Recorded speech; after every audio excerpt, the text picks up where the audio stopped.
Welcome back to the Inkosi Super Cup. It is week 2, and of course, we are for some interesting Counter-Strike this evening. Joining me, of course, remotely, Esmery. Thank you very much for coming. And well, actually, I would rather reverse that. I'm kind of joining you because you're the actual official caster for the Inkosi Cup. How are you doing?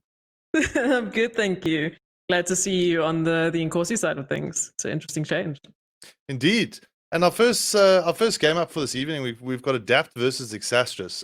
Two teams historically, Exastrus being a team that I have covered in the past of the ESL African Championships back in 2017, but it was a different roster, of course. But the brand is still there, and I'm quite interested to see what sort of Counter Strike we're gonna get from these two teams. In particular, I almost feel like we might see a lot of puggy Counter Strike.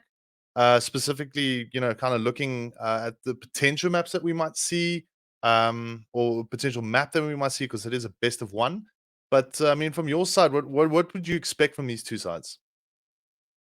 I definitely think, a puggy aspect is going to be considered. I mean, it's a BO1, so you want to be at your best possible foot forward. So, get yourself a map that you know very well. Get yourself a map that you know that you, as individuals, you guys can frag out and you can just absolutely dominate wherever you're going to be going. So, for both teams, I think it's going to be, one of those cases of like taking a standard map. So, maybe like a Dust, maybe a Mirage, maybe an Inferno, something that, everyone as a community knows pretty well. Yeah. For both of these teams, I mean, stats wise, we don't know much about Adapt. I know they've gone through a couple of brand changes. I've seen them in the Metanoia Cup, a couple of them. I've seen a few of them, as individuals. And now with this new roster, it's going to be a bit of an interesting turn to see where they've gone. Only one stat so far, and that was a 16-0. So they're looking pretty good on Mirage. So if it is going to be a Mirage, I think X Astros are going to be up for a bit of a fight there. But on the side of X Astros, I mean, you've got players that are just absolutely dominating. I mean, across the board, we've got about four players that are above the 1 point impact rating. So Yeah. I am expecting a lot of fragging outs to be happening tonight. Well, to kind of like focus a little bit on the players in particular, like let's talk about Adapt CS just for a second. The player that stands out for me there is Havoc. He's got a 0.87 impact rating, which isn't much, but it is still competitive enough to go up against the likes of Team Exastrus. And then from an Exastrus point of view, Sergeant Ross, a player that I have seen before in the past. He's back into the swing of things, or has been in the swing of things probably for quite some time. And he's got a decent impact rating of 1.14. So from that perspective, like I almost feel like there might be a little bit of kind of, how do I say, back and forth in this map or this game. Well, yeah, I think there's going to be a lot of back and forth. And while we're talking about, who's going to be doing the most fragging, let's talk about the Vitas and see what map we're actually going to be seeing tonight. Oh, where that impact rating is going to be going. And there we go. So we were talking about this, a possible puggy map tonight, and that's going to be Mirage. So Yeah. nice open map, nice standard layout, especially with the changes that happen into middle of the rotations can be a lot quicker. You can take a lot more fights in middle as a terrorist now. So that's going to be a quite fun one to see. It's definitely going to allow both teams to just frag out and get the headshots where needed. Yep. So yeah, like I said, I mean, kind of expecting to see a puggy kind of style of Counter Strike coming out for both these teams here. In particular, Mirage, a dangerous map to how do I say, to play that pug style on, even though it is a very pug style map. It can really bite you, in a bad way if you're just going around trying to get frags, etc. I almost feel like Mirage is that map in particular that you kind of want to have some form of a structure when it comes to kind of executing into the different bomb sites, the bomb site A or the bomb site B. Like balcony, for example, is definitely an area of concern for a lot of teams. Moving into that B bomb site, specifically going down that balcony and kind of being, how do I say, bottlenecked. But if you capitalize off it, you might take control of the short area and kind of do like a dual split play on that B bomb side. I think that might actually work out well enough. But we'll have to wait and see what these teams have up for grabs. Well, in store for us. I mean, I would love to also see a lot of utility play because, I mean, I've seen even in the Umzansi League, some teams there aren't effectively using their utility to the best of their ability.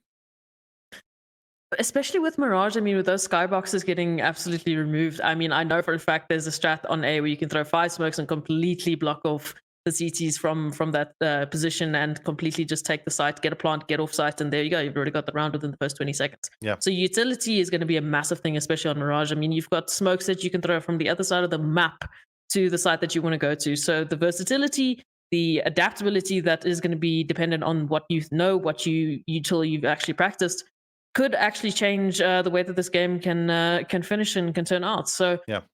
especially with that B bomb side, we were talking about, how it can be a pretty rough choke point for any sort of team to get in. I mean, with the changes, it getting dropped, the tunnel itself actually lowering, I think, about a couple inches makes it a lot easier for whoever's sitting at van or on site to actually see terrorists pass and get those shot there. I mean, I've seen some insane B anchors lately. I think that B defense is just absolutely catapulted in South Africa right now. So it's going to be an interesting one. From your side, though, do you think there's any real advantage in terms of the CT side, T side? What would you prefer as a player, etc.? Well, I mean, from my perspective, talking about Mirage and how to take it on, I would love to start on the T side. Why? Because mid control. It's a lot easier for a T side to actually control that mid side in particular, specifically if they're using utility correctly. Once you've got control of the mid side, your options are open to you. You can either go A or B, through the back or through the connector or through short or whatever the case may be. Again, the mid control I've seen time and time again with a lot of Premiership teams actually doing that, kind of controlling that area very effectively. And that's the thing. If we see these two teams in any form of way are able to do that, either one, that said team basically might have the upper hand in this map. It's definitely going to be a fun one. So while we're talking about all the things that could happen tonight, let's see what has happened so far and where the season standings are sitting at that moment. And there we go. First week already was a bit of a nail biter. Ladin ultimately coming out on top there with Fair Gaming just behind. And I mean, Fair Gaming is actually playing today, so Yeah. they're up for possible another points on the board. And with the teams like X Astros and Adapt, I think it's going to be a very competitive week this week. I wanna kind of add something to this that a lot of viewers might not know. There's 1,500 rand up for grabs every single week in the Inkosi Super Cup. So that is something that the teams need to kind of grab for. Plus, on top of that, the top two teams at the overall standing at the end of the 8th week, because this is an 8 week long season, the top two teams go into a promotion relegation system where they play the bottom two teams of Umzansi, giving them the opportunity to move into Umzansi season 2. So Yeah. there's a lot to play for here. And I mean, the first week we only saw 4 teams pitch up and play, and that's fine. This week we've got 8 teams, so it's progressively growing. And I think this tournament is going to get really exciting as we move into like the latter weeks.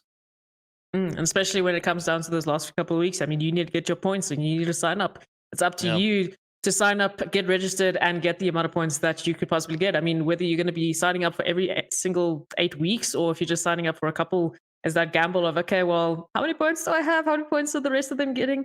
I mean, especially with Fair Gaming, they've now signed up 2 weeks in a row. So if they keep doing this, even though they might not be winning every single week, they're still going to be racking up points. They're still Yeah. going to be racking up those wins. So, Exactly. yeah. And that's the thing, like they want to kind of get themselves in those top 2 positions. If they can keep themselves there, that's going to give them the opportunity by week 8 to go into that promotion relegation spot. But another interesting thing that I kind of want to mention, we had our first team outside of South Africa join this competition this week, a team called DR that came from Namibia. So, and also, for the viewers out there, in case you don't actually know, this tournament is for the entire, well, not the entire sub-Saharan Africa, but all the way up to Kenya.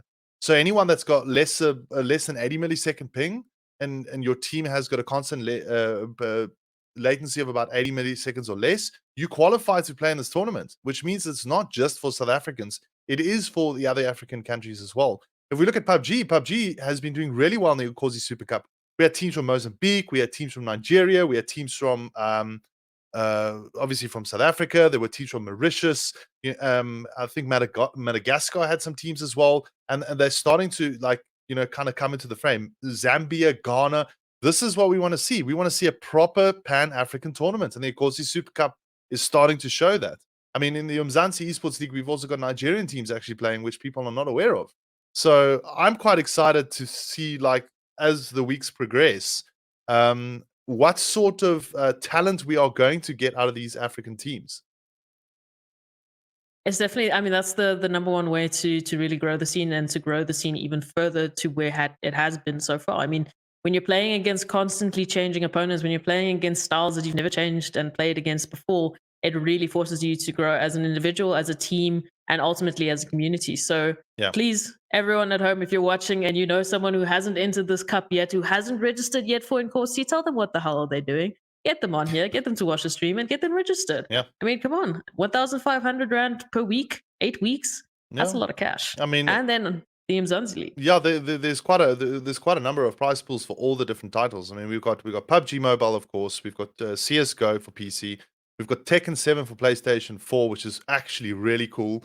I watched the first broadcast that went live on Monday this week, and boy, oh boy, the two commentators there, Gasmask Guy and Mr. Chocolates, absolute quality. It is absolutely entertaining to watch those two. And of course we got FIFA as well. I mean, again, like FIFA and PlayStation 4. So there are multiple titles actually in this league that's catering for the different type of players. We're looking at console players, mobile players, and of course PC players. But speaking of PC, we're back to the Counter-Strike game here between Adapt and Exastrus. We're just waiting for one of the players to join. As I can see, we're one short on Exastrus. Hopefully he'll be able to get in and get going. And kind of Ismi, just chatting a little bit more about this game in particular. Like, I almost feel like Exastrus is the stronger team here. You've kind of mentioned it earlier in the conversation. But if I'm playing as Adapt, what should I be doing in particular to try and avoid a loss here? Well, firstly, you got to figure out your team, especially as a team as Adapt. They don't have a lot of stats, which means, at least in terms of Inkosi and Umzansi, they haven't gotten a lot of experience against these teams.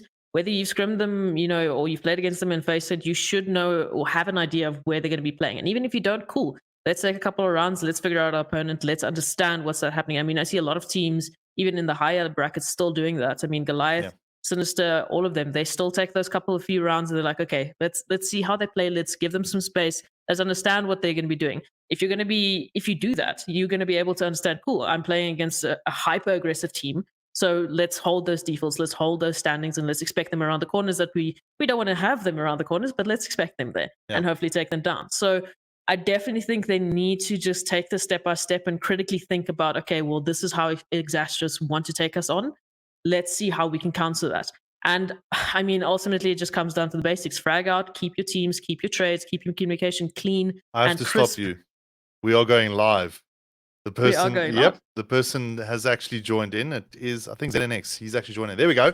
We are live. Take it away, Esmarie. Tell us a little bit on what's going to happen and what do you think might happen.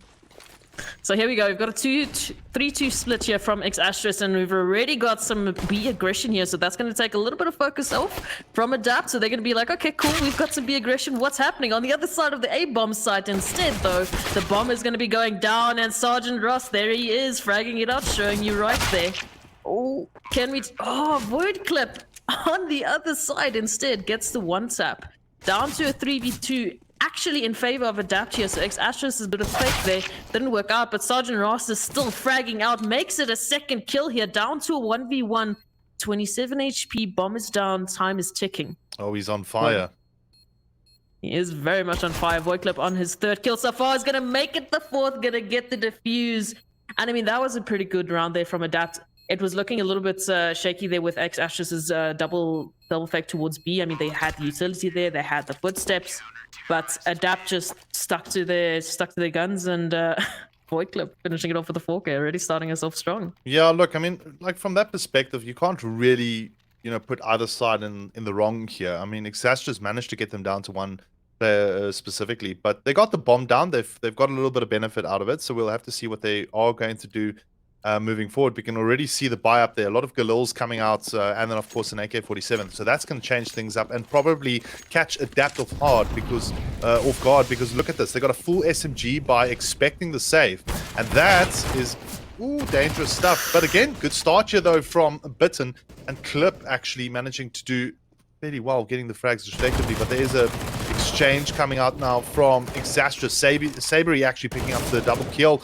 What? How do you pronounce that? Varulfer. Excuse me. I'm just gonna say V, man. Like that's pretty tough. But it's a 2-on-2 at the moment, and Arkin and Xylem trying to see if they can go for the retake here. Bomb has not been planted as of yet. So again. Oh my goodness gracious, there was a lot to analyze that round. I mean, Firstly, Sergeant Rust running out with the only AK that Ashes had there, and unfortunately because of the flash, basically looking at the wrong place at the wrong time. So Adapt really just playing around there with the SMG, some good timing in terms of the peaks there, playing with their teammates, waiting for that sort of bait and switch play there, take their attention away and then just shoot them in the back of the head when they're not looking. Yeah, again, I think that was a very effective crossfire configuration that I saw from Adapt on the A-bomb side there. And now moving into round 3, we got some Deagle action coming out from Hopper as he tries to pick up the guy in that mid side, but again, not able to do so. Havoc, this is the danger man that I was speaking about. Statistically, he is on top form right now. ZNX, though, getting the first frag with that Deagle. And look at this, Hopper also not able to take down the man, but still, there's the support from Sabery as Hopper will go down. Again, not a bad round this far for Exastras. We might see a little eco upset come out here, but we'll have to wait and see what the other 3 adapt players can do with those rifles. And I mean, look at this B defense right now. There's literally not a single player on the B bomb side. We've got Xylem taking a bit of mid control here, getting a bit of information there, but ultimately going to have to fall back and just hope that no one's already on the B bomb side. Are you also seeing this? Yeah, there's a bit of a disconnect happening here. Ooh, I wonder what's going on. It might just be the server that might have gone down. I'm not 100% sure, but we'll obviously get some feedback shortly from the production team to find out what's going on. But, good start this far from Adapt, of course. I mean, they look pretty solid on the CT side, and that's what I like to see in particular. We'll have to obviously see how this is going to kind of turn out for them. Are they going to be able to, kind of produce enough rounds on the CT side, with that kind of setup? Or is Exastras going to kind of pick up their game and they're going to start taking rounds bit by bit, like effectively? Because they can, as the T side. We saw a little bit come out of that, in particular to the to that little Deagle play there. We don't know. We'll have to wait and see, though. And I mean, Adapt definitely have the players that are able to do so. But here we go. We're back at it, round 4. And like we said, unfortunately, there's the result there. Adapt couldn't get that Deagle save upset there. But still, we've got full buys. We've got full sets of AKs. And we've already got 2 players down on Cat. Zinix coming out on top, eventually taking down Bitten. But Xylen taking 2 apiece, leaving Adapt CS in a 2v3 bomb. Ooh, my minimap is lying to me. So I can't tell you exactly where they are at the moment, but nonetheless, bomb has to be recovered and a lot of work has to be done. Oh, Vorulfer sitting around the corner, and Zinix as well make that 2 apiece, 2 headshots each. And we've got some good position here. The bomb seems to be towards the B bomb site, and that nade is just doing the work right now. Zinix on fire. Yep. Void Clip now left in a 1v2. Well, I mean, at the moment, Void Clip, he's going to be the one that's going to have to step up and clutch it out here. But again, not the end of the world for him, because if you look at Verelfer and ZenNX, it's also a tongue twister. They'll get control of the B bomb site here, but again, they're quite low on HP, and I think that might allow Void Clip to take this round if he's kind of careful enough and crafty enough, if you know what I mean. If you can get the timing right, you should be able to take it. Yep. Unfortunately, though, he hasn't spotted any of the players. One sending towards Van, one sending towards Market. They've got the crossfire here. Ooh, here we go. Apps is going to be peeking out, and Zenix is going to get that last little headshot, finishing it off with a 4K. My goodness gracious. It looks like we're just seeing 4Ks tonight. First Void Clip, now ZenNX. My goodness. Yeah, so we've got a little match pause come out here, obviously, just for a second, just to kind of get the minimap working again. It looks like it is up and running, so that's great. But otherwise, yeah, I mean, looking at Exastras picking up their first round there, that's a good start. Again, they're going to have to kind of push to get those rounds, as they move round by round. Looking at a kind of a decent competitive total for T side, I would probably go with about 8 rounds, in particular 7 to 8 rounds on T side. That'll give you a decent competitive kind of score going into the second half. But then again, we always have to consider the fact that their CT side might be stronger. And if it is, that's going to be problems for Adapt if they don't have such a hot T side. Yeah, and I mean, by the looks of it now, you can see that they've got the teamwork, able with those baits and switch that we keep seeing out. But Exastras, They've got the aim. As we've seen, I mean, Zenix finishing it off with a 4K, and they were in a 2v4 situation, with the bomb still having to be recovered, them still having to try and take B site. So they played that nice and slowly. They waited for Adapt to make the mistakes, to give away the positions and to just take the frags. And I mean, Zenix, getting the first Kobe of the night. So kudos to him. He's ready and waiting to take some more. Yep. I'm hoping to see that X Ashes, they continue to take a little bit more control. It seems like they're falling away a little bit when they try to take mid control. Obviously, we didn't see much of that deal round, but they were able to capitalize off of that initial mid control. They got the 2 frags, but then where did they go? What did they do? Gonna have to see if they can change it up, but Adapt on a pistol buy. We've got some deagles, we've got some pistols, and we've got quite a bit of utility. So I'm seeing a bit of a stack there towards ramp. Yep. An interesting stack here. They might be able to catch one of the players in the palace area. It really depends if he's going to peek out. There we go, Zenex trying. Wow, getting taken down there by Havoc there. Simple little 1D out of the picture. And that will be an AK-47 in the hand of Void Clip. So let's see what's going to happen here. I mean, that's kind of the lurk taken out of the picture here. We can see Hopper coming in with that MAC-10. There's the response from Exastrus, doing very well, taking down Bitten, Havoc, and Clip, respectively, removing that AK-47 out of their hands. So we've only got 2 deagles in the hands of Adapt right now to try and see if they can actually fend off the CT side. Arkan actually doing well. They're managing to take Viral Fur down with the AK-47. He's picked up one now, so starting to even out as we move into the latter part of the round here. But you can see now, Exastrus just kind of aiming for the B side area, but they need to be careful of Xylem here. Xylem's just sitting in the bulk side with his deagle. He can do so much damage if he's not careful, though. Oh, he's going to try and challenge, and it looks like that bomb's going to go down. So again, pressure on Adapt here to try and go for the retake. They need to do it. They've got the ability to do it. And again, Exastrus just kind of taking things slow and sitting in the market now, just waiting for someone coming in from behind. And I mean, this is going to be a lovely bonus round for Adapt. I mean, it's a deagle buy, so anything extra that they get in this case is going to be a bonus, a cherry on top. Unfortunately, though, Arkan's already going down, and Xylem is running out of time, hopefully trying to recover that AK and just save it into the next round. So, I mean, really good round there from Adapt, taking the deagles and actually managing to get a couple of kills there. They nearly had that round. I mean, they managed to capture the bomb there. So it could have turned out one way or another, but X-Astros just have the aim, and they retook that to perfection. Yep. Another little quick match pause coming out here now. Just obviously the team's just trying to realign themselves and get themselves sorted out, of course. Again, I think good start for Exastrus here, managing to pick up 2 rounds respectively, or back-to-back, and that should give them now a little bit of kind of confidence moving forward, maybe a little bit of momentum to try and pick up a number of rounds, in this first half here. If talking about Adapt in particular, I think Adapt needs to go for the hard save and then go for a proper buy. I don't want to see guys picking up SMGs, to be honest. That is not the type of Counter-Strike you should be playing.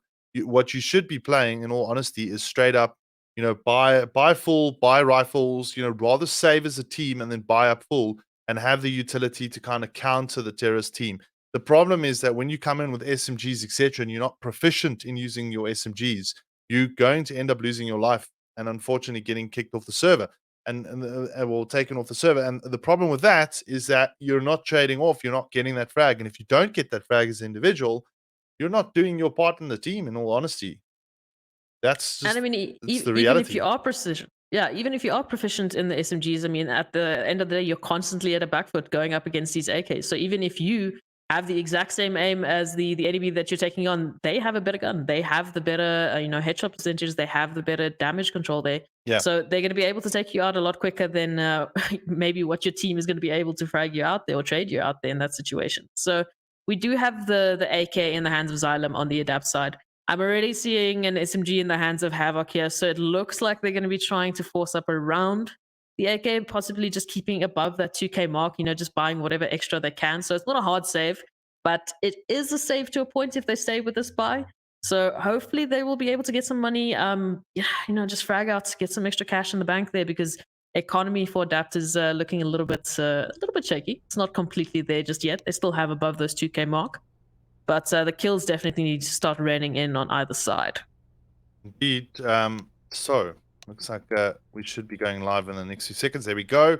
managed to sort out some minor technical issues, and again, we are into round 6 here between Adapt and Exastrus. I think Adapt, looking at their money at the moment, not looking so sharp, if you ask me. I mean, they're kind of all sitting on 2K. There's the eco that I'm seeing coming out now. That at least they're getting all their money like kind of lined up. So they're going to play with whatever they've got. But again, this is definitely an Exastrus round if they play their cards correctly. Oh, 5 AKs, all the utility that you could want. It definitely is looking like an Exastrus round. So a little bit of a split here. Getting some good mid control here. They need to be careful though, because around the corner in ladder is Adapt just sneaking around trying to get an extra kill. And there we go. Bitson with the USP from that ladder, taking down 2. So that's a lot of cash. And that's already a numbers advantage that could possibly look either way. 3 apiece. Arkan, just trying to connect the headshot there. But there we go. Exastrus starting to recover this, starting to group up and head towards his B-bomb site. So Xylem, with that AK that he managed to recover, he's on the B-bomb side. He's waiting. He's ready and expecting this B push. As we can see, he's ready, taking the aggressive stance. So with a little bit of extra added help there from Bitson from that cat side, it's looking decently good on either side. Well, look at this. I mean, Adapt has made the most out of this round thus far, in all honesty. They've managed to pick up 2 AK-47s. And again, they don't have much utility right now. Are they just going to save it? That's the first question that I've got. Or are they going to try and go for some sort of a retake here or a defense setup? Because again, it's kind of tough with only two CT side players. But as I say that, Exastrus now moving into the B bomb side, they should get the bomb down comfortably. But here we go, a little battle now from Xylem as he almost manages to take down one of the Exastrus players. We've got Bitson coming in from the short side, but he'll get taken down. And that will be Exastrus picking up their 3rd round. So unfortunately, that little kind of, how do I say, like trap that they set up there didn't work out so well. You know why it didn't work out so well? They had no utility. If they did, would have been a little bit more of a different scenario, if you know what I mean. It also could have changed if they just stuck to the guns. I mean, they had B-bomb sites. Xylem was on site. We had Bitson on cats, and they were expecting it. But then just at the last second, they start hesitating. They're like, look, what if they're going A? Maybe I should rotate. And unfortunately, because of that decision, they just weren't in the position to take the necessary fights. And if you're not holding that spray control, it's not going to land you a kill. But nonetheless, full buy round coming out now on both sides. Adapt finally looking a little bit better in terms of the firepower that they have available. No real control here. It's just sticking to a 2-1-2 setup here. A little bit closer towards his B-bomb site. Trying to get a bit of extra info is Xylem. And Exastrus taking this really, really slowly. They're just trying to figure out, okay, well, where is Adapt sitting? What are they planning? Are they expecting the aggression here? Oh, it's a good question, actually. They kind of wait. Yeah, I think that is the case. They're probably just waiting for the CTs just to push out a little bit and show some form of aggression. But at the moment, kind of the counter-strike I'm seeing here from these two teams have been very slow and kind of, I wouldn't say precise, but just kind of slow, if you know what I mean. They're just trying to kind of keep their angles, check their corners, etc., before they kind of move in towards the sites. And generally, if you look at A side is generally the faster site to execute. But other than that, just kind of looking at what we might see pop out here, we have some sort of like a B split push coming out from Exastrus potentially on that balcony side, and we've got 2 players that might be setting up a short there. They have got quite a bit of contention. Speaking of Adapt here, they've got a full buy now, full M4s, etc. Not much utility in the hands as we see Arkan getting taken down here. And here goes Hopper now, takes down another one. And there we also see Sabri picking up a frag, and the bomb will go down. Easy clearance here for Exastrus, making this super tough right now for Adapt to go for the retake. There are 2 Adapt players, Voidclip and Havoc. They're thinking, should they go for the retake yet? This is too risky for them. They're going to back off and rather save these rifles. They're in a spot of trouble now as Exastrus is gaining on momentum. And that particularly is not the greatest thing right now if you're a CT player or team. I mean, such a clean take there for Exastrus. Sabri managing to take down 2, one of which was completely blind, I might add. He didn't see the last player that he took down, but I mean, that was just the last little bit of crack in the defense there for that B-bomb defense. And they had 3 players on the B-bomb side. Adapt was ready and expecting that B-side take. They had the information that it wasn't going to be an A, and yet it still didn't work out for them. At this point, Exastrus just winning those 1v1 duels. And for Adapt, if you're Adapt right now, I mean, look at the money. You've got about 3K on average on all players right now. going up against an AK buy and I mean starting to lose that momentum, what would you do if you were Adapt? Well, I mean, first and foremost, just looking economically right now, they're stuck in a rut again. They're not able to buy, but buy utility, use it effectively. The basics. That's all they really need to do here, and that will definitely catch Exastrus off guard as we see Exastrus now aiming potentially for this A bomb site here. They've got 3 players with the bomb actually sitting on the A side, and they've got 2 players lurking out here. There we go, Veriful taking down Xylem. And you know what this is going to cause? This is going to cause potential over-rotation, actually. So very cool bait play there here coming out from Exastrus. Kind of, this is the Counter-Strike I like to see, if you know what I mean. The standardized Counter-Strike, and Void Clip just getting taken down so quick by Hopper. And again, the CTs just don't have any sort of response right now. So speaking of adapt, I think they need to adapt by using utility more often and reading their opponent. I think that's the best thing they could do. Did you have that one planned?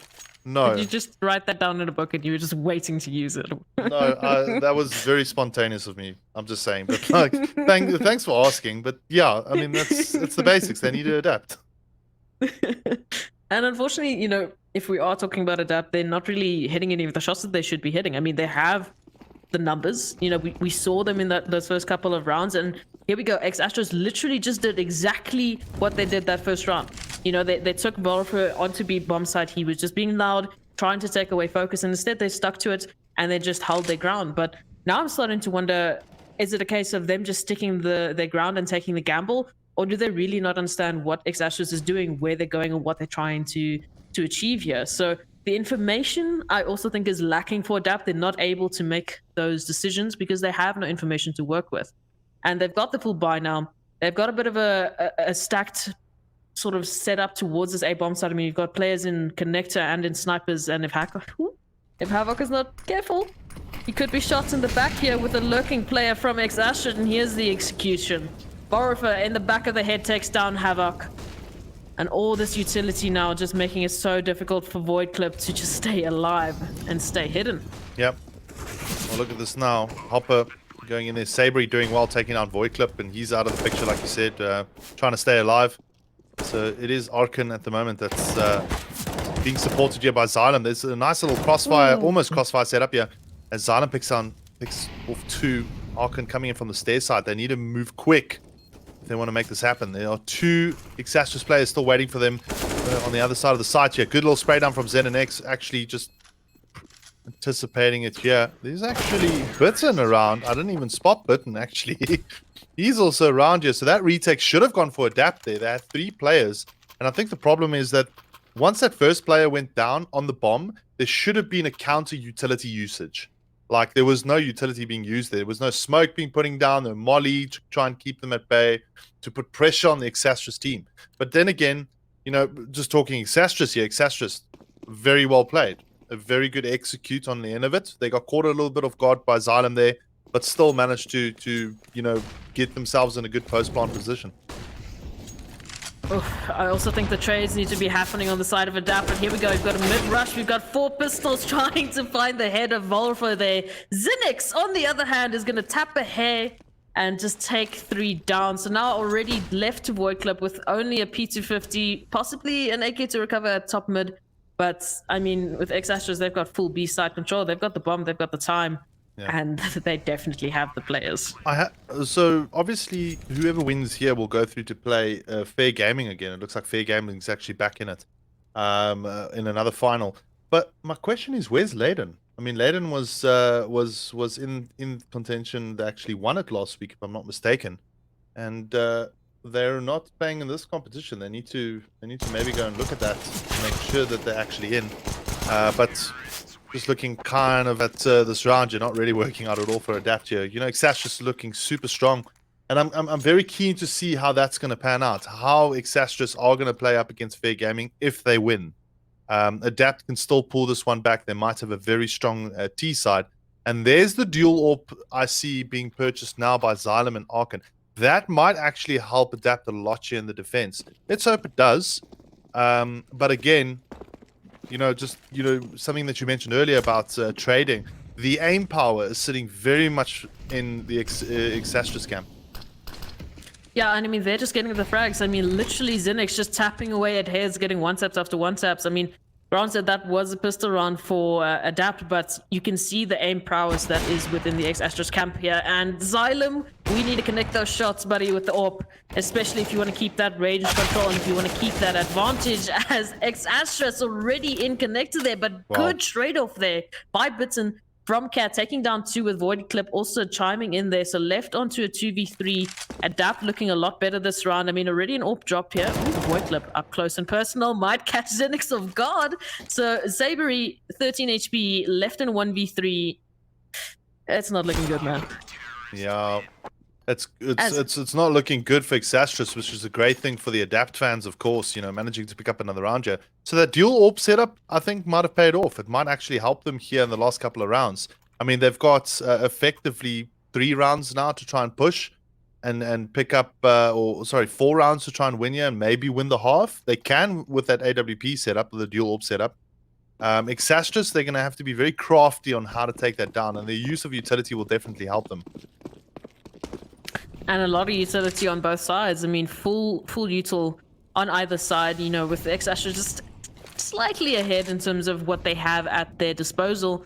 But I like this, a full 5-man B stack. So this is something we haven't seen just yet, and Xylem could be the difference in X-Astros taking that 8th round. He's sitting and waiting. Oh, I am getting some Cold Zero vibes here. Come on, we need to connect these shots. Here is your highlight. Xylem taking down Hop Up. Ooh, Zenix on the other hand is going to one-tap away, but Bitson playing the time. Unfortunately, I don't know how, but X-Astros time and time again get these dropping headshot kills. Yeah. Well, Atkins still got the AWP. Oh, there he fires it, being blinded, gets the shot, but gets burnt out there, unfortunately, by Sergeant Ross. And we've got 74 on the scoreline here, a 3-on-2. Looking very tough right now for Adapt. They didn't take full advantage of the dual AWP setup there. And you can see now Exastris just taking complete control of it.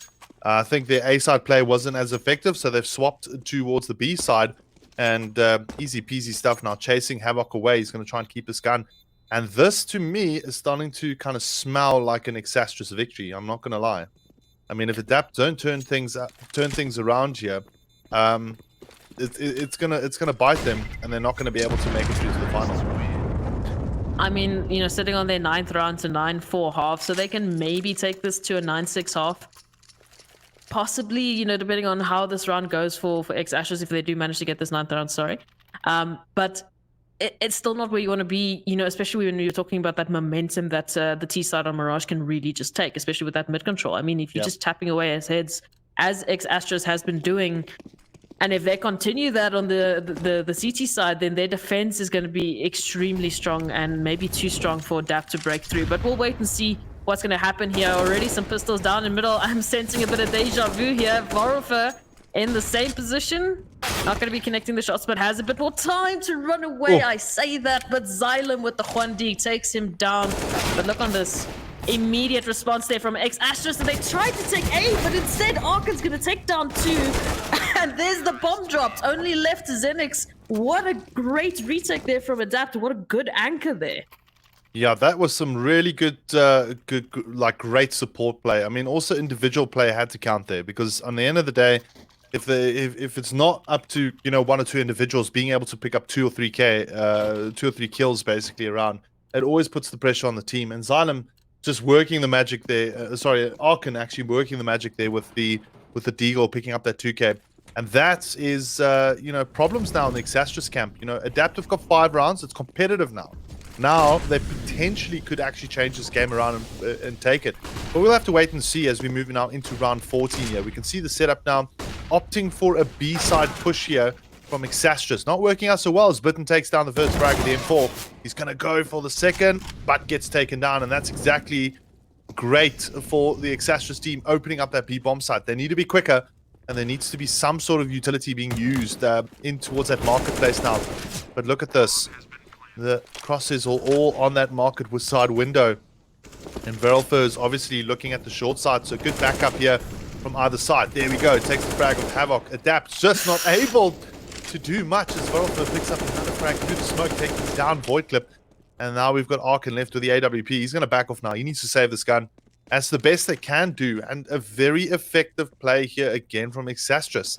So they might lose one now and then, but they immediately respond with a victory on the T side, and that's the pressure that the T side need to do. Like in any team, you want to apply that pressure consistently, and if you do it effectively, and successfully, you know, this is where you kind of you're starting to stare at the win at the end of the match. And just to add on to, you know, what Exastrus has been doing and how they've been winning these rounds, I mean, every single round that they have been winning, it's been leaving Adapt into, you know, a 1v4 situation, a 1v5 situation, you know, regardless of maybe 1 or 2 rounds in between there when we're talking about 2v2s. But that impact that they have with taking out so many players from the Adapt side CS means that the economy right now is not looking the best. I mean, if we're going to Havoc on an SMG here, we've got a bit of utility across all boards, but not enough, I think, at this point to deter Exastrus, because they're just hitting the shots. They don't need all the utility that they have at their disposal. They just seem to be able to make it work with maybe one flashbang, maybe a nade here and there. Yep. So for Adapt, we need to get trades. We need to set up. We need to keep the numbers advantage. If, you know, the trades aren't happening, great. Let's add more numbers to those fights. But sitting here with a 3-2 setup, they've stacked towards this B-bomb side. They're expecting this aggression here, already trying to just deter Hopper there with the molly there, saying, hi, hello, how you doing?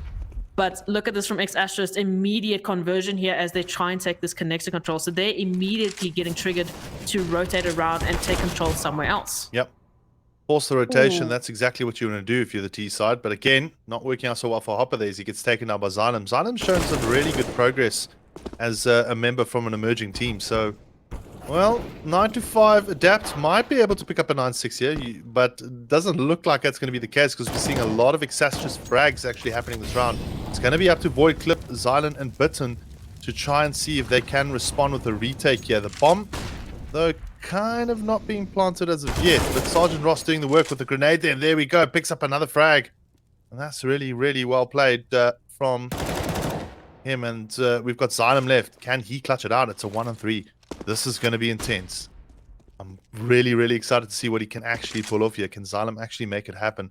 He's got an AK-47. He's going to try and move in towards the A-bomb site. The bomb is not down yet. There are 10 seconds on the clock. If he stays alive, he needs to look at the clock. Rather look at the clock. Oh, he's going to engage!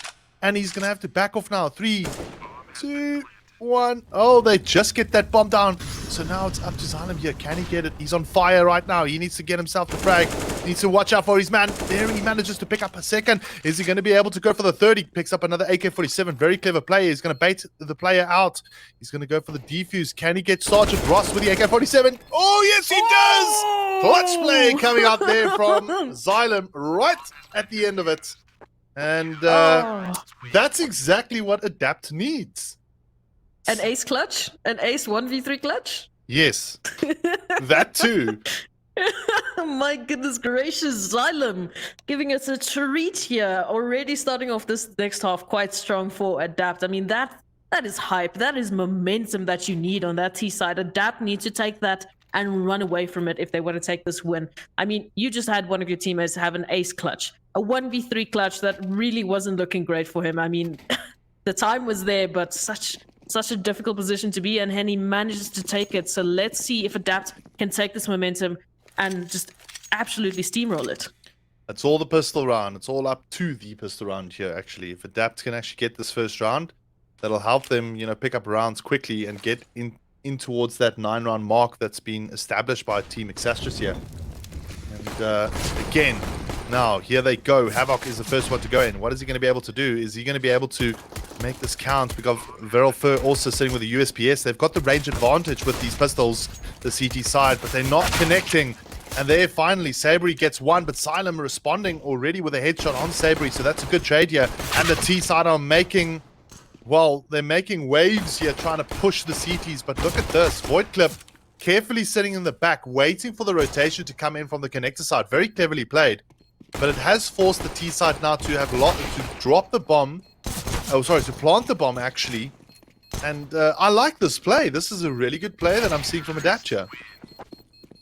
I mean, this is what we saw, early in the previous half. Their bait and switch Yeah. is so strong. They know how to play around with their teammates, and honestly, just to play with X-Ashes' feelings in that round. But nonetheless, they're going to be able to take it. And I mean, that's beautiful momentum that we wanted to see. That's what we need to see from Adapt, and they need to continue that if they're going to be able to just, capitalize off of what they've just been able to do. They've slowed X-Ashes down now. Yeah. They're starting to get those rounds back. And if they continue to do that, that actually might just be the mental fortitude from X-Ashes going down.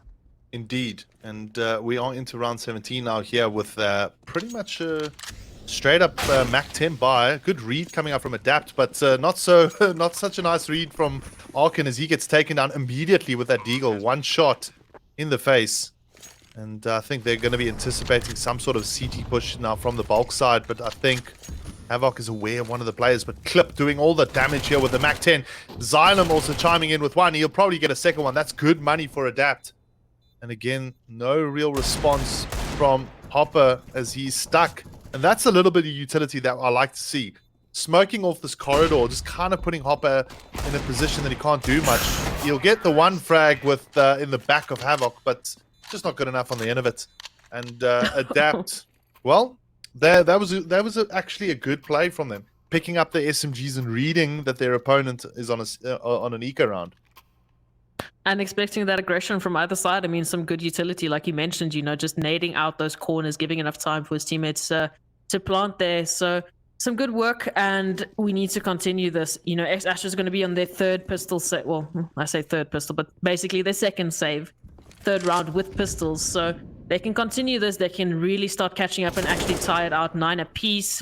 Havoc going to be the first man to take the aggression here, takes down Savory, is expecting a second, as you should, but you should not be expecting Hopper on that ramp. There we go, Sergeant Rons as well, taking down Havoc in Palace there, and now it's just about trying to find those kills. Yeah, it looks like the utility usage is very different on the T side here from Adapt, as they take down Hopper and Sergeant Ross quickly. Look at that. They smoked off all the key areas right now. They've used the molly effectively to flush out their players. And I like to see the sort of Counter-Strike come out here from this team.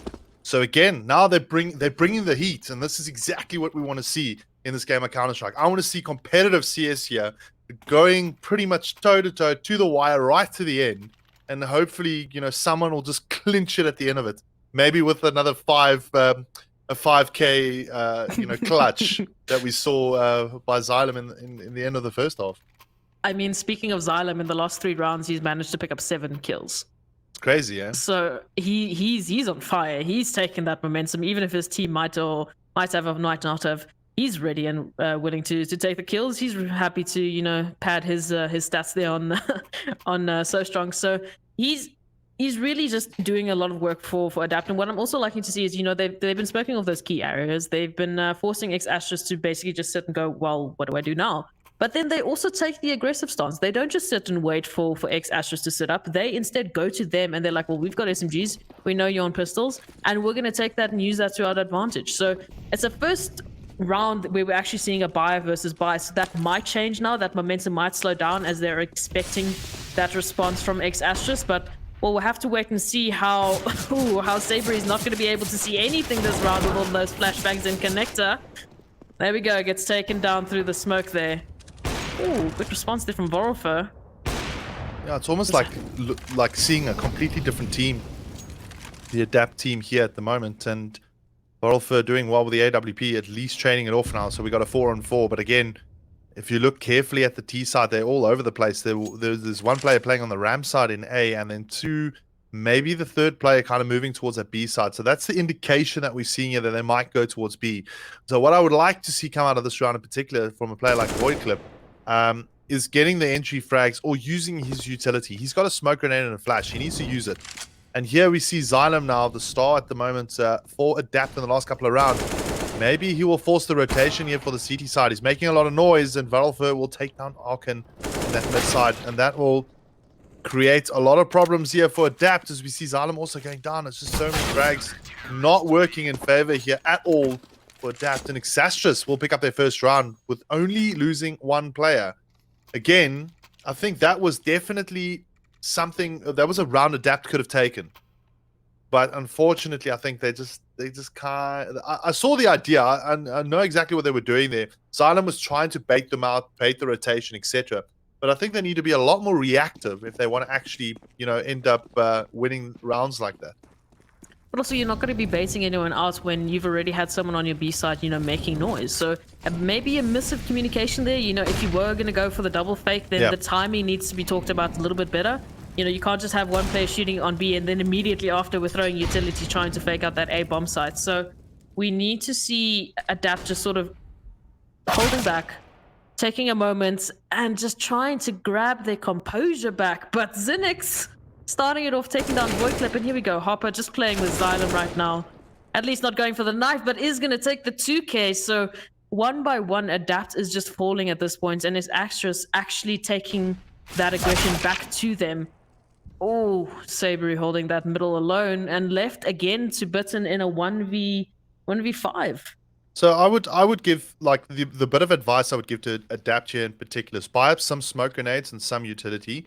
Literally pick up your deagles as if half armor, don't buy full armor, and storm that A site and take it.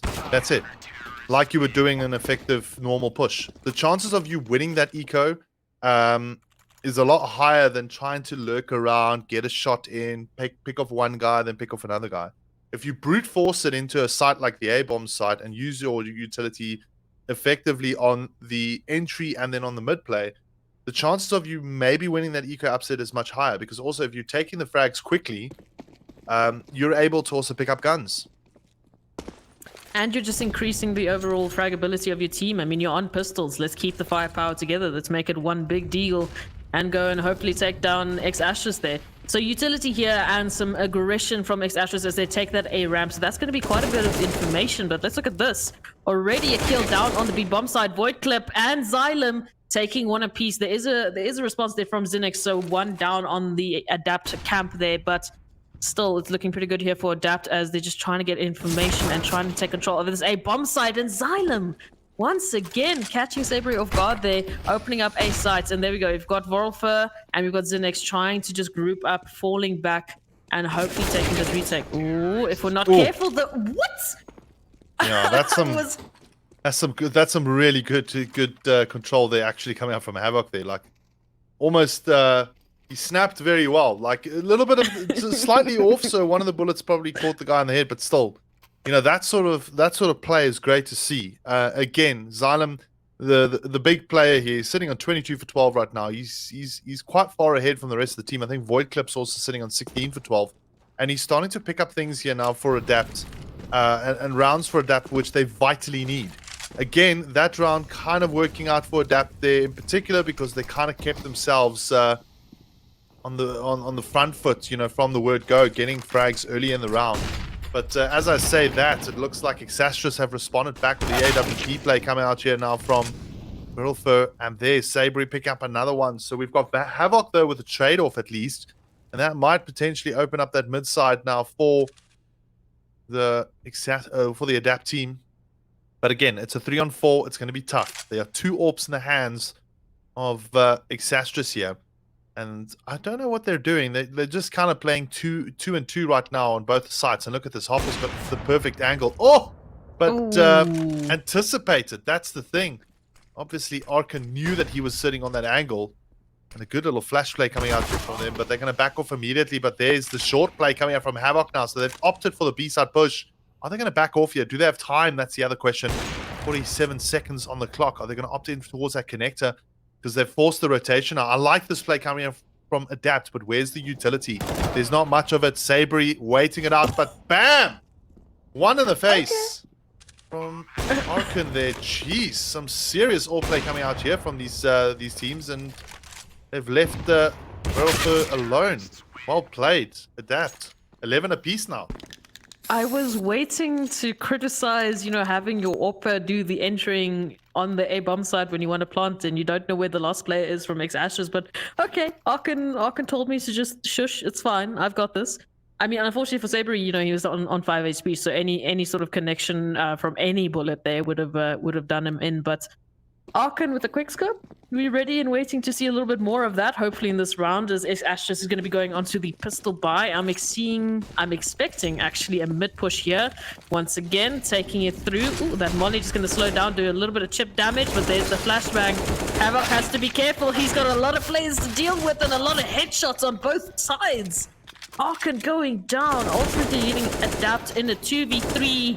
Boy Club on the flank and some good trade-off and some good teamwork. Oh. Good recovery there from Adapt. The aim is real here from some of these players, man. Void Clip there actually picking up a couple of frags, some really good aimed frags on the end there with that AK-47. But now Adapt finally taking the lead again here, 12-11.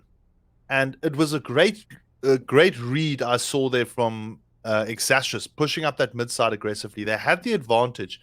What they should have done is back out immediately in that sort of situation. It was a little bit tough for them. Purely that Void Clip was actually... he was coming in from behind, and that always poses a lot of problems. So they either should have backed out or pushed forward. But now we're into a buy round from both sides here, and things are getting pretty pivotal as we see frags happening left, right, and center. We got Bitten and Sabre picking up frags respectively. We have a 4-on-4 now. And looking at the setup here from Adapt, they've got that bomber sitting on the mid side, so mid control is important for them. Ross also taking down another one, but there's the trade-off. This is what exactly Adapt needs to do. Is just carry on trading. It'll eventually put them into the advantageous position of numbers, because they're all specifically moving to a site, but that ain't going to be the case, as we see Exastrus actually picking up 2 frags quickly here, leaving Arkan alone now. Can he clutch it out? I would love to see it. He's got no frags to his name, waiting it out. He's got the bomb as well. And they know where he's sitting, that's the thing. So this is super tough for him. I think he needs to back off immediately. He's got 48 seconds on the clock. I would take a slow play towards the A side and try and re-engage on that A bomb site than rather stick around. Money for Adapt right now is not looking too bad. I mean, you've got a couple of players, well over that 6k, 5k mark. The utility, the loss bonus should all put you well into a possible buy in the next round, regardless of what happens this round. But for Arkan, I think he's still hungry for it. He's got 20 seconds, so he can't really, take the gamble towards A. Only one player to find on this B bomb side, and it looks like he's going to be going for it. So he just needs to find the head there of Hopper, but instead, not looking at the right place at the wrong time, and Hopper going to be taking him out pretty easily. Yeah, this game is starting to get mighty close here. Looking at the budget, though, from the T side, we've got 2 players with 7,000 plus, one with 4,000, and the other with 3,000 and 2,600 respectively. If I'm them, I would be buying up. I would not be wasting my money right now, and well, I wouldn't be saving my money right now. But they've opted to go for the save with a little bit of utility buy there. Again, I don't think that's the right move. I would have probably gone for a buy up with lesser utility. But let's see how this round pulls out for them. What are they going to do with all these deagles? It's a full-on deco that they're moving with. And Beryl obviously spotting out one of the players on the mid side already. There's the utility moving in, taking names. But the first name to be taken is ZenNX from Exastrus. But there's a response immediately. They've got the firepower to do so. I don't think it was the right thing to go for this deco, in all honesty. Especially not such a slow, methodical deco. I mean, if you're going to be taking deagles, let's take some shots. We've got the aim, but we need to be hitting them. So I mean, at least they've been able to take down 2 here. But again, I'm criticizing. If you've got pistols, go somewhere together. If you're going to be taking mid, at least use that utility, to your advantage, and possibly take a quick a quick connector. Do something with it. Don't just sit and wait to be picked off in this case. And unfortunately for Adapt, it's going to be Havoc left in a 1v3. Not looking too good. The next round, either way, should be a little bit better in terms of the economy, but this save round actually might bite them in the butt. Yeah, I don't know. It's gonna be a little bit tough. Look, they've managed to take 2 guns off the Exastrus team, but still, it's 2 guns. I mean, it's 3 guns too many, if you know what I mean. Well, 3 guns too little. Like, they should be taking down all of them at the moment and trying to force the CTs more onto the eco rounds than themselves, because essentially managing budgets in particular for a counter-terrorist is a lot more tougher than it is for a T side, you know what I mean? Because the AK-47 is so cheap. So we're sitting now with a 12-13. Exastrus taking the lead again here, and they potentially if they take this round, they might cause a lot of problems for the Adapt team. I mean, that reset is not going to be pretty, and playing the rounds this close. I mean, we're on round 26, 13th round or 14th round for Exastris is at stake here, and it's only Xylem that's really in the green in terms of economy. So frags need to be had, and hopefully this round needs to be taken if you're Adapt right now. And Xylem is going to try and make that a little bit easier, but the trades are there from Sergeant Ross. Void Clip, on the other hand, is taking down Hopper, so that's opening it up a little bit more. HP is not looking too good, though, as Zinix somehow takes down Void Clip, even though he was expecting that cat position there. So onto a 3v2. Havoc barely alive right now with 15 HP, and they're going to be taking this B bomb site. Ooh, I like what I'm seeing here from Bitten. He's actually taking the aggressive stance here. Might actually catch Vorolfer off guard here with the AWPer. Has to be careful, though, because right behind him is Sergeant Ross, and there's the timing, leaving it onto a 2v2. Oh, this is a tough one here. Yeah, very tough indeed. Let's see what Havoc's going to do. He's going to come in from behind. He's going to change things up here now for Adapt. Look at this. Wham! Gets the one. He's going to try and go for the other one here. Oh, but he comes. Ooh. Why do you do that?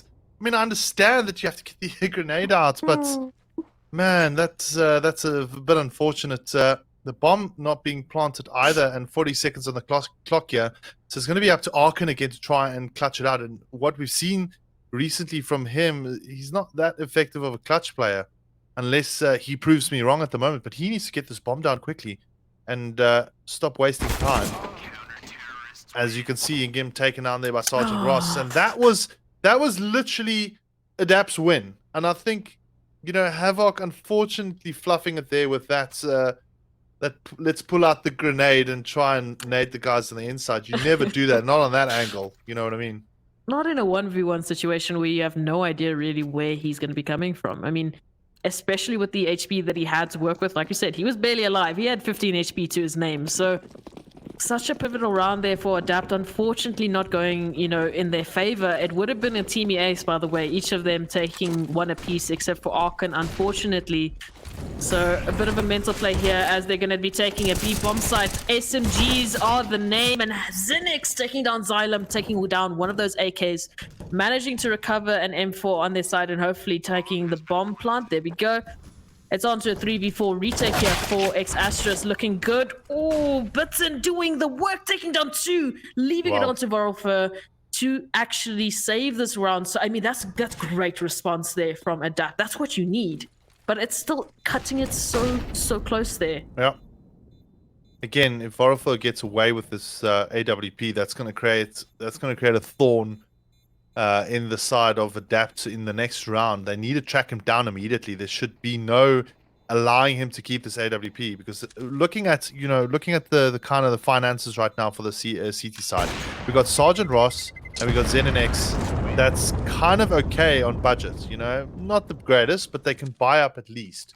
If I'm them, I'll just save it, in all honesty, and play with the AWP, play a 5-stack on that AWP, and then just, you know, kind of try and see if they can take down the mid side or push that mid side aggressively with the AWP kind of going on the mid side as well. If they do something like that, that potentially could swing things completely in their favor. But as I say that, it looks like Adapt are going to probably opt to go towards the A-bomb side. We've got 3 players playing the A-bomb side now. This might work out if the AWP is there. And look at this. Void Clip already moving in towards Palace side. Slow play now coming out from Adapt. They're not moving in quickly. And I don't know if they've read this economy on the Exastris team. So, but they should know, because, I mean, obviously Verolfer kind of running back with that... Okay, I mean, with the AWP, but a good start here. Hopper going down. He's not the danger man yet, but the AWPer will be closed off immediately. Good little breach coming out from Exastris. From Adapt, actually. And Vorolfer, the only one trying to make the magic work with the AWP. He should actually back off immediately and save it as well. But he's going to try and go for the retake. He's waiting for his partner to pitch up. He needs to be careful of that Palace side area. One of the players is sitting in the Palace, and 2 on the ramp. Or the other one's close to Tetris, I guess. That's the name of, if I'm not mistaken, the name of that corner. No, you got it right. Oh, well. And unfortunately, if you're Exastris, though, I mean, it was looking a little bit shaky. We had Sergeant Rush, you know, just rushing through the smoke there. and catching, bullets from either side. Adapt actually managing to do a bit of team damage. They're taking down one of their own. But with that chaos aside, Adapt tying it up 14-14. So it was a smart round there from Exastras to just save it around the AWP. Because I mean, if they had bought that and lost it as they just have, that would have just solidified it there for Adapt. Leaving them onto a save. So they're not going to have the best money. They're not going to have the best utility going into this round, but at least some rifles will be bought up. Got a couple of kits around the board. So this is still competitive for either side. I mean, this can swing either to X-Astros or to Adapt. Yeah, it can. You're 100% right. And we are moving now into round 29 here. 14 apiece. So whoever takes this round is probably going to end up winning it. Or we might see an overtime come out. But that we'll have to wait and see for, as we see the utility being pushed in towards this A side area. Look at this. The CTs are actually giving the T side the site. And that's probably the better option to go with. I don't know. I think that I would have probably stacked 3 guys in the inner bomb site to try and defend it off. It's going to make it a little bit tough. But look at this. Xylem playing the lurk role, doing the work here with the M4, almost taking down Zenix, but he'll get traded off there by Sabri with the USPS. And Sabri will actually pick up that M4 now. So we got a 4-on-4 here. Retake time for Exastras as they move in. There's no mid-game utility being used often. A little bit of flashes here and there, but I think right now, problematic. Adapt doing well, picks off 2, but there's a response from Exastras. And all of a sudden, it's a 2-on-2. Who's going to take it? Here's a little bit of a ninja defuse coming out. Oh, is it going to happen? No! It is! Stolen! My goodness! Stolen! You can't be doing that. Varrofa, really? Are we just going to be taking it this way? He has My to. goodness gracious. That's the gamble that you need to take. There was no other option. I mean, for X-Astras, it was either stick the defuse or potentially lose the round if you're not getting those kills within the first 2 seconds. I mean, there were smokes on either side. They had no idea where Adapt was sitting, and now Adapt actually on the back foot here. They have to tie it out to take it into overtime. Indeed. And Exastras almost not the greatest of buys. It's a ropey buy. I mean, we got a scout, we got a SMG, and we got 3 rifles at the moment. Again, they can make it work, but they're going to have to be super, super careful on how they position themselves, set up crossfires. Look at Bitten. He's on 1 HP. That's already a great advantage to have, but he's not dead. He can still work that AWP. And again, now moving closely in. Arkan getting the first frag here now for Adapt. Adapt on a 5-on-4 advantage. As now they move in towards this A bomb site. They're going to try and see if they can clean it out. But again, it's going to be pretty tough. And there's a bit of a battle. There's the trade-off. It's Varelfer with the M4. He's waiting on the angle on the connector here. He might actually go in and spot his player on the side. Yes, he does. He picks up 2. And that is so dangerous right now for Adapt. Xylem's trying to spot his man. He does, and he'll get the frag. But it's still a 3-on-3.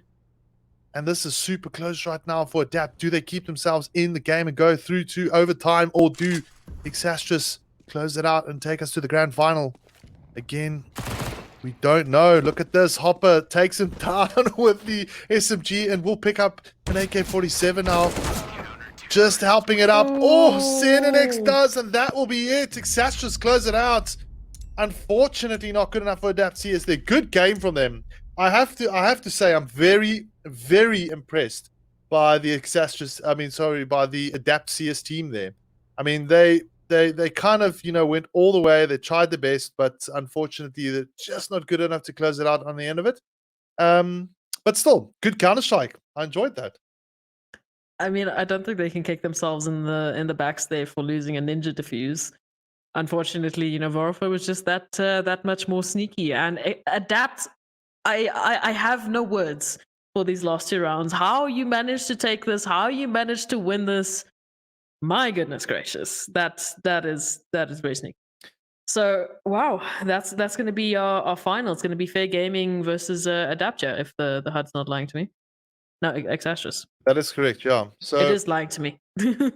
So yeah, I'm going to be looking forward to this grand final, to be honest, because I mean, like, kind of looking at the Counter-Strike that we've seen now, like what we will see in the grand final, I hope to be of the same caliber, because this is great. This is great to see these emerging teams, battle it out for this 1,500 rand prize pool, and obviously a spot on the leaderboard to try and keep them up there. where they'll potentially be able to go through to the Umzansi Esports League and face the Premiership teams. But for now, I think, Esme, I think we're going to take a quick break on our side. So for the viewers out there, please stay tuned. Don't go anywhere. The grand final's up next, and we'll see you guys shortly.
Welcome back to the Inkosi Super Cup. And boy, oh boy, did we have a great first match semi-final there between Team Exastris and, of course, the Adapt CSGO team.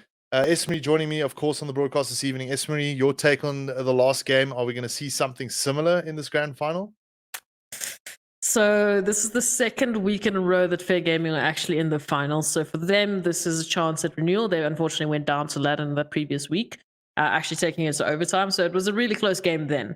And now, after what we've just seen from X Astros, if Fair Gaming can keep their composure and they can keep solid as they did against Latin, I think we're going to have another impactful and mind-boggling couple of maps here, because especially on both of these sides, we've got players that can just frag out absolutely. I mean, we had 30 bombs on the side of Fair Gaming at one stage, and with X Ashes with those sneaky ninja diffusers, I think it's going to be very entertaining to watch. So let's quickly break it down a little bit about Fair Gaming here. I mean, you guys obviously covered them in the last final, yourself and Shaz, which unfortunately couldn't join us this evening. She's got load shedding, and that's the unfortunate reality of the power outages that we face here. But I've managed to stand in for her. But irrespective, we're here in this grand final right now. Speaking of the teams in particular, I mean, was there anyone for you that kind of stood out from the Fair Gaming team? On the side of let's start with Fair Gaming. RNX, finishing it off with a 1.19 rating. He was going mad. Same with Sunny and Hutzman. I was seeing kills after kills. I mean, everyone across that team have had impactful rounds. I mean, we're talking 4Ks, we're talking nearly the aces there. So Yeah. particularly though, I would focus on RNX just from an impact rating, and Sunny actually, if he can be hitting those shots as he was, I think it's going to be a pretty tough time there for X Astros. But on the side of X Astros, what you've just seen, well, who are you looking forward to? Who are you going to be focusing on? So obviously Viral Fur, a name that I struggled to pronounce in the beginning of the match, which I've managed to kind of adapt to. Excuse the pun. He's obviously the dedicated AWPer for the team, and I think he's played a couple of impactful rounds. Definitely someone that I kind of want to see stand out in this grand final. Someone that's going to be very impactful for the team, playing with the AWP, of course. Sergeant Ross was okay. Like, he wasn't too bad. Sabri was alright on the entry frags. I saw him a couple of times going into the site and kind of picking up rounds, quite quickly. And that's great to see from an entry fragger's perspective. You want to see your entry fraggers go in, take the 1-2. I mean, 1 or 2, so to speak.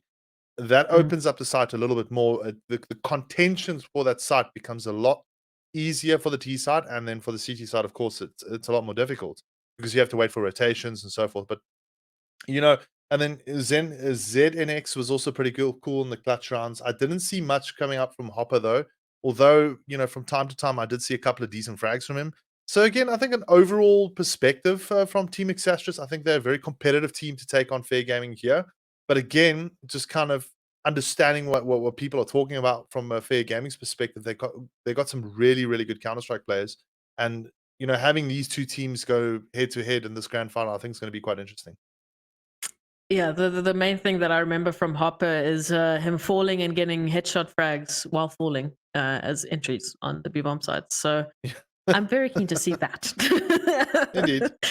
Again, it's just, I remember, this 1-4 split that they used to have on Inferno with the AWPer. I mean, Absorbs was hitting insane shots and honestly just acting as the core anchor there for Fair Gaming.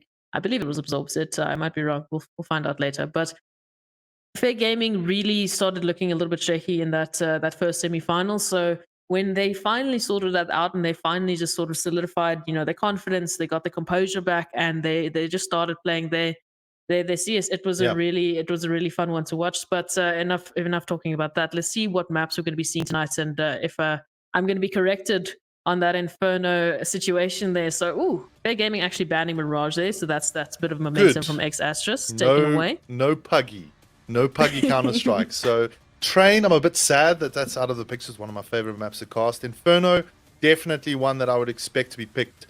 There we go. Overpass, also another map I love to commentate on and I love to watch. It's definitely going to be an interesting one. That's the Exastris pick, and I think that's going to catch Fair Gaming a little bit. The decider is Nuke, right? The one thing I've noticed about South African Counter-Strike is boy, oh boy, are the teams back in Nuke, eh?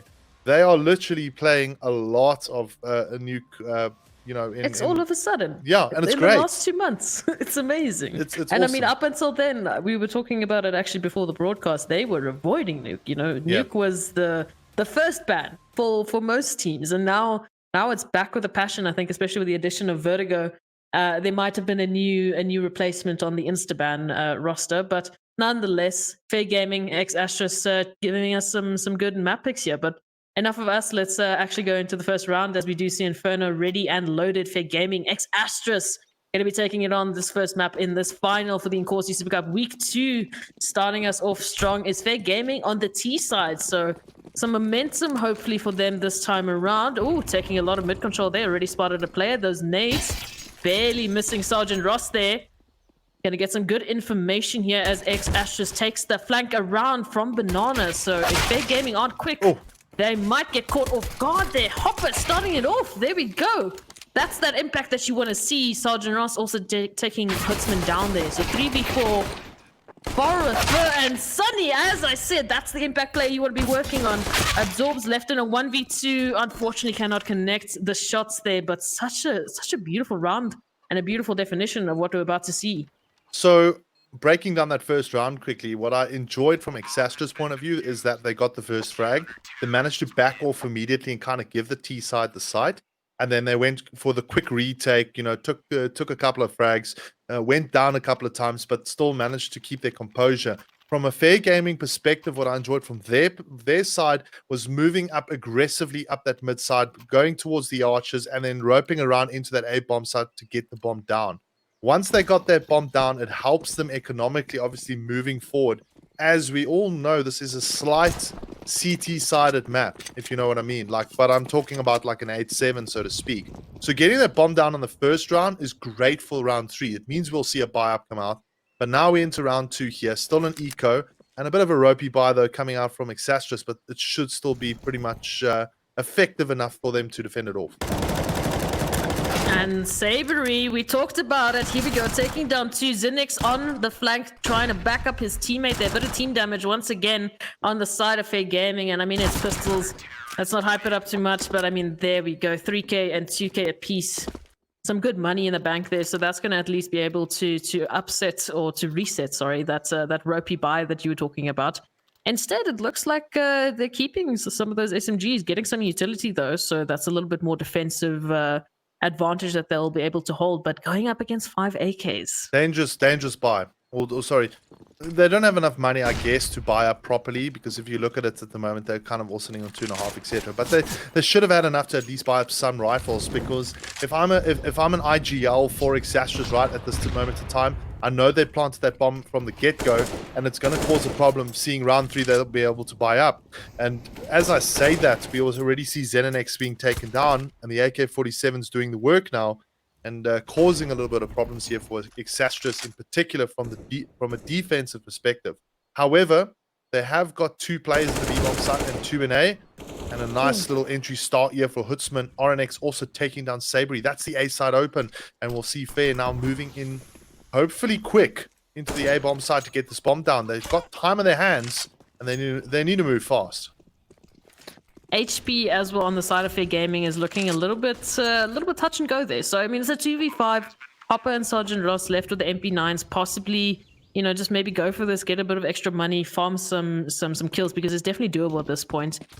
Oh, just try and recover some of those rifles instead. It looks like they're just going to be opting to save what they have at their disposal. I mean, they've got full armor, they've got diffuse kits, they've got a piece or 2 of utility. So probably the better decision here, but nonetheless, I mean, that's a great round there from Fair Gaming. Indeed, and it's all got to do with that first entry pick on the mid side when they took down, I think it was Xenonex that was playing mid side. That opened it up for them. They knew, okay, cool, 2 players in B, 2 players in A. B side's going to be a bit difficult to breach and get into. Let's focus A side, go in boiler room, try and see if we get a pick there. And they effectively did that very quickly as they moved in. And that's the counter-strike I like to see. From these emerging teams, being able to open up the bomb sites quickly, getting the bombs in, the bomb in there, and getting it down and taking control of the site.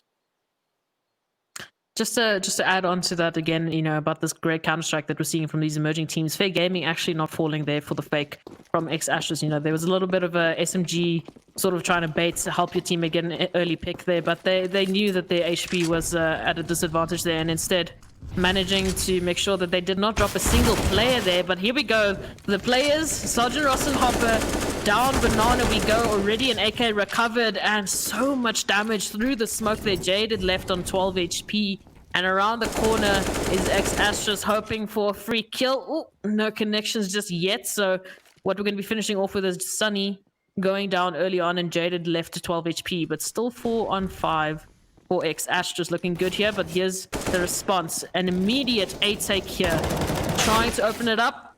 Oh, Volrifer and Absorb doing good for their teams.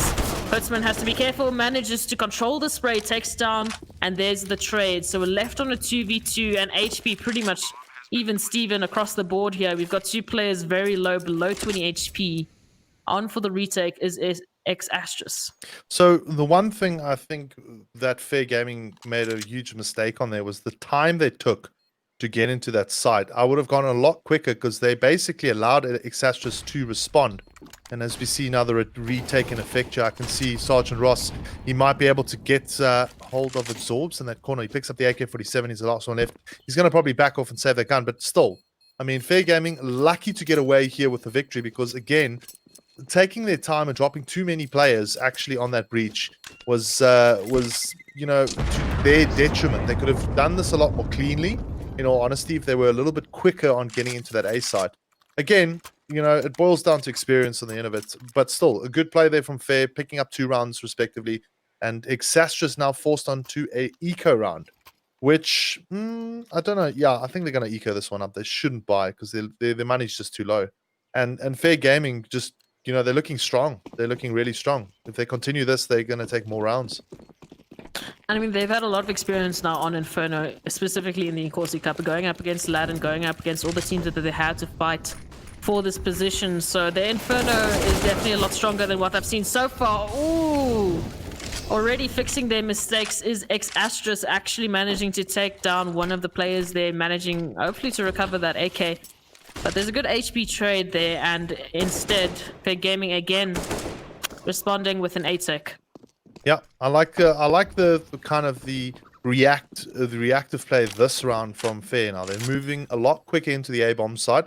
We'll get it down, and I think they've anticipated the eco round now. Specifically seeing so many players moving down that B-bomb side, that's a clear indication that there's an eco round in progress. And I think they've done very well now to kind of get control of the A side quickly and just kind of keep them at bay. They've got a little bit of utility to work with here, so that's also good to see. But looking from an X-Ashes point of view, they've got 2 AK-47s and they've got a Deagle and a P250 to try and go for the retake here. If I'm X-Ashes, it's kind of a bit of a gamble right now, looking at who's around. But what I'm actually seeing those AK players just kind of waiting for the exit frags in that CT spawn side area. So again, they're managing to take a couple of, they're managing actually to take a couple of frags there. That's not a bad move from X-Ashes. They're managing to keep their 2 guns. But again, 3-2 now. Fair Gaming looking pretty strong on Inferno. And X-Ashes, I mean, I like the little pistol buy there, send the pistols in to do damage to whoever's trying to save on site there. It's sort of a reverse of the Deutsche nade instead of a nade. It's Zenix just rushing and taking down kills with P250s there. But finally, a full-on buy against full buy. Utility is looking good on the side of X-Ashes here. Bomb dropped. Default's coming out, just trying to get control is Fair Gaming now. Needs to be careful. Sunny alone takes down Hopper, picking out there. Might actually able... Oh, I say that almost nearly. But unfortunately not a second kill there. And there's the response from X-Ashes. Some good control taken back. And some good time, wasted there on the side of Fair Gaming. Yeah. I mean, I like the pre-fire there, actually. It didn't work out so well for Sunny, but still, he pre-fired through that barrel. He might have been able to take down his opponent in that particular moment, but Sergeant Ross obviously not losing any HP, so none of the bullets were hitting. But a good start though, taking control of that B side, getting the entry frag now. I think there's a little bit of anticipation here from the CT side. If you carefully look at it, we got 3 players in the A bomb side, only 1 on B. And if Fair Gaming's able to read it, which it seems to be the case, they need to be careful of Varelfur here at the moment. It's sitting with the M4A1S on the top. He's got the support from Sergeant Ross, but he'll get taken down here. And a very successful B-side breach coming in here now from Fair Gaming. And that is putting all the pressure right back onto Exastrus on the retake now. They have to go for the retake. They can't sit and continually save their guns. And Hootsman, obviously, great positioning from him. He'll pick up the 2K here. And Fair Gaming definitely, by all means, had the advantage from the get-go in that round by getting that entry frag. And managing still to recover it. I mean, that's some good confidence there and some good take there in terms of the execution onto that B side. I mean, you lost a player there, but they didn't waste time retaking the control that they had lost. And it's a good execution and read on what Exastrus might have been doing in that case. Unfortunately for them, you know, they gambled that A rotation that they were expecting from Fair Gaming, as you know they have been doing. That has been their immediate response. But instead, yeah, Fair Gaming seemed to be very dynamic today. Yeah, it looks like they're quite reactive. In particular, we see the nade coming out there, the Kobe taking down Sunny, but Hootsman is following up there with the trade. And it is an eco round nonetheless, so this should, in theory, go towards the Fair Gaming team. However, I always hope for an eco upset. That's the one thing I love about Counter-Strike, is these little eco upsets that come out from time to time. But it is a little bit tough. As I say that, Sergeant Ross actually dropping Jaded. Takes him off the server here, picks up another one. Hopper here with 2, and all of a sudden, it is a 1-on-4. Bang! Picks up the 1D, and that's an eco upset. Well played. Well played, Exastrus. I was going to say it's possible because Fair Gaming had 2 players below, you know, basically 15 HP. So, I mean, a bullet connection would have done it. Hopper just outshining it, you know. It's fine. We're not going for body shots. We're just going for the Juandiks. So let's break it down a little bit. What's happening right now in terms of Fair Gaming and Exastrus? What is happening? Why these rounds are going the way that they're going?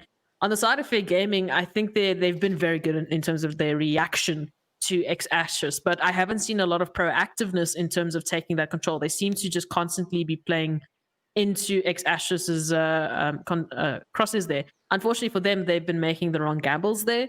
But if this continues and Exastrus actually starts taking that aggression back, as we saw them on Mirage, I think we could be seeing a bit of a swing here. Yeah. We're obviously just resetting one of the rounds. And I think, yeah, the score will still remain the same, if I'm not mistaken, 3-4 at the moment. Great round there from Exastrus actually on the eco upset. That's the sort of Counter-Strike I kind of really enjoy watching from time to time, because, you know, again, it swings the entire game around, and that's what you want as a, not just as a spectator supporting a team or your team or whatever the case, but also, you know, I mean, it's great to see the sort of Counter-Strike coming out from the emerging teams. Though that I'm saying that, you know, speaking about the Inkosi Cup, the Inkosi Super Cup, there's a prize pool of 1,500 Rand a week for these Inkosi Super Cups. They're quite basic Super Cups as well, single elimination all the way BO1s all the way through to a BO3 final. And the top 2 teams after the 8 weeks on the leaderboard get the opportunity to go play up against the bottom 2 teams of the Umzansi Esports League. And that obviously applies to Tekken, FIFA, and of course Counter-Strike by means of players, etc. And PUBG, it's actually 8 players. But back into the swing of things here. Great start for Fair as they managed to take down 2 quick frags on the mid side. I think that really backfired hard against Exastrus. And a fluffed shot there from Varelfur, also putting Fair Gaming still in the good position here. Those nades doing the damage that they needed to do, but not enough to take some kills there. So Hopper, if he can connect the shots, he can get an easy kill onto Sunny, and that's just what happens. Exastrus already expecting this A-take. We can see every single CT here waiting for this aggression here from Fair Gaming. Putzman just trying to find a free shot here. Varelfur needs to be careful. If he doesn't make the right timing decision there, he might get caught off guard. Instead, Putzman actually going to be taken down into that apps position. So that was their only visible point onto a site. But it's good enough, as Fair Gaming are going to be taking that information right up until the B site there. Varelfur is a little bit too late on the retake. He's going to try and shoot through the smoke there. The connection isn't there. And that's going to be Fair Gaming being able to take that B bomb site. Bomb's going to go down. 2 players still very low. Ooh. He's fluffing all over the place. Hand the AWP over. Take the AK-47. If you're not hitting your shots, that's just unfortunately form or bad luck, for the round. But in particular, like, he should have hit that shot there. If he did, it would have put a lot more pressure onto Fair. Fair's got the bomb down now. And look at this. Absorb spots a 1, and that's a nice little retake effort coming out. Finally, Borrelfer picking up the 2 frags, so he's back in form. Back kind of getting his frags, even though he fluffed the first 3. And Exas just drawing it up now 4 apiece. So now kind of just quickly talking about going back to the eco rounds, right? Something that I kind of wanted to mention while speaking to my producer was that like, there's a lot of similarities with regards to Indian Counter-Strike and South African Counter-Strike, where the teams don't adapt quick enough for that eco round. That's why we see a number of eco upsets happening from time to time, because they don't preempt it. And obviously the eco, like, an eco is generally a different strat to what you normally would play against on a buy round. So again, I mean, this is why we see these eco upsets, but they're great to watch, and it always turns the match a little bit topsy-turvy if it's fairly close. So Fair Gaming now wanting to actually get an eco upset of their own. They're on the pistol round. They've got 3 deals in their hands. They've got a bit of utility, and they've got a 4 apiece round that they're hoping to take away from X-Astros. But on the X-Astros side, I mean, you're talking about it a little bit, Vorofel not necessarily hitting those initial shots, at least with the retake, managing to connect 2 and finish it off with a 2K there. But if that keeps happening and that constant pressure is going to be applied to X-Astros, that you can't really leave your AWP alone on a B site, stack that A. Do those gambles that we've seen so often on Inferno specifically, then Fair Gaming might actually be able to put a bit more pressure there onto the B bomb sites, and hopefully, that's going to be the crack in the defense that they can be able to really just capitalize off. Yeah, I mean, everything's got to do with being reactive, right? I mean, in a situation like this, if your AWP is not hitting his shots, take the AWP, give it to the secondary AWP, because he might actually have the ability to kind of get the frags off the get-go. It's not judging the player and saying like, oh no, you're just bad from now on, you're not AWPing. Be reactive as an IGL. Call the shots as you go, and swap the players out. You should have a reactive lineup, and when you do have a reactive lineup like that, right? Generally your kind of success in your matches are a lot higher. Obviously, knowing the basics as well on top of that. But anyway, we are back into round 9 here with 4 on 4, and it is an eco round here for Fair Gaming. So like you said, let's see if Fair Gaming can create a little bit of an eco upset.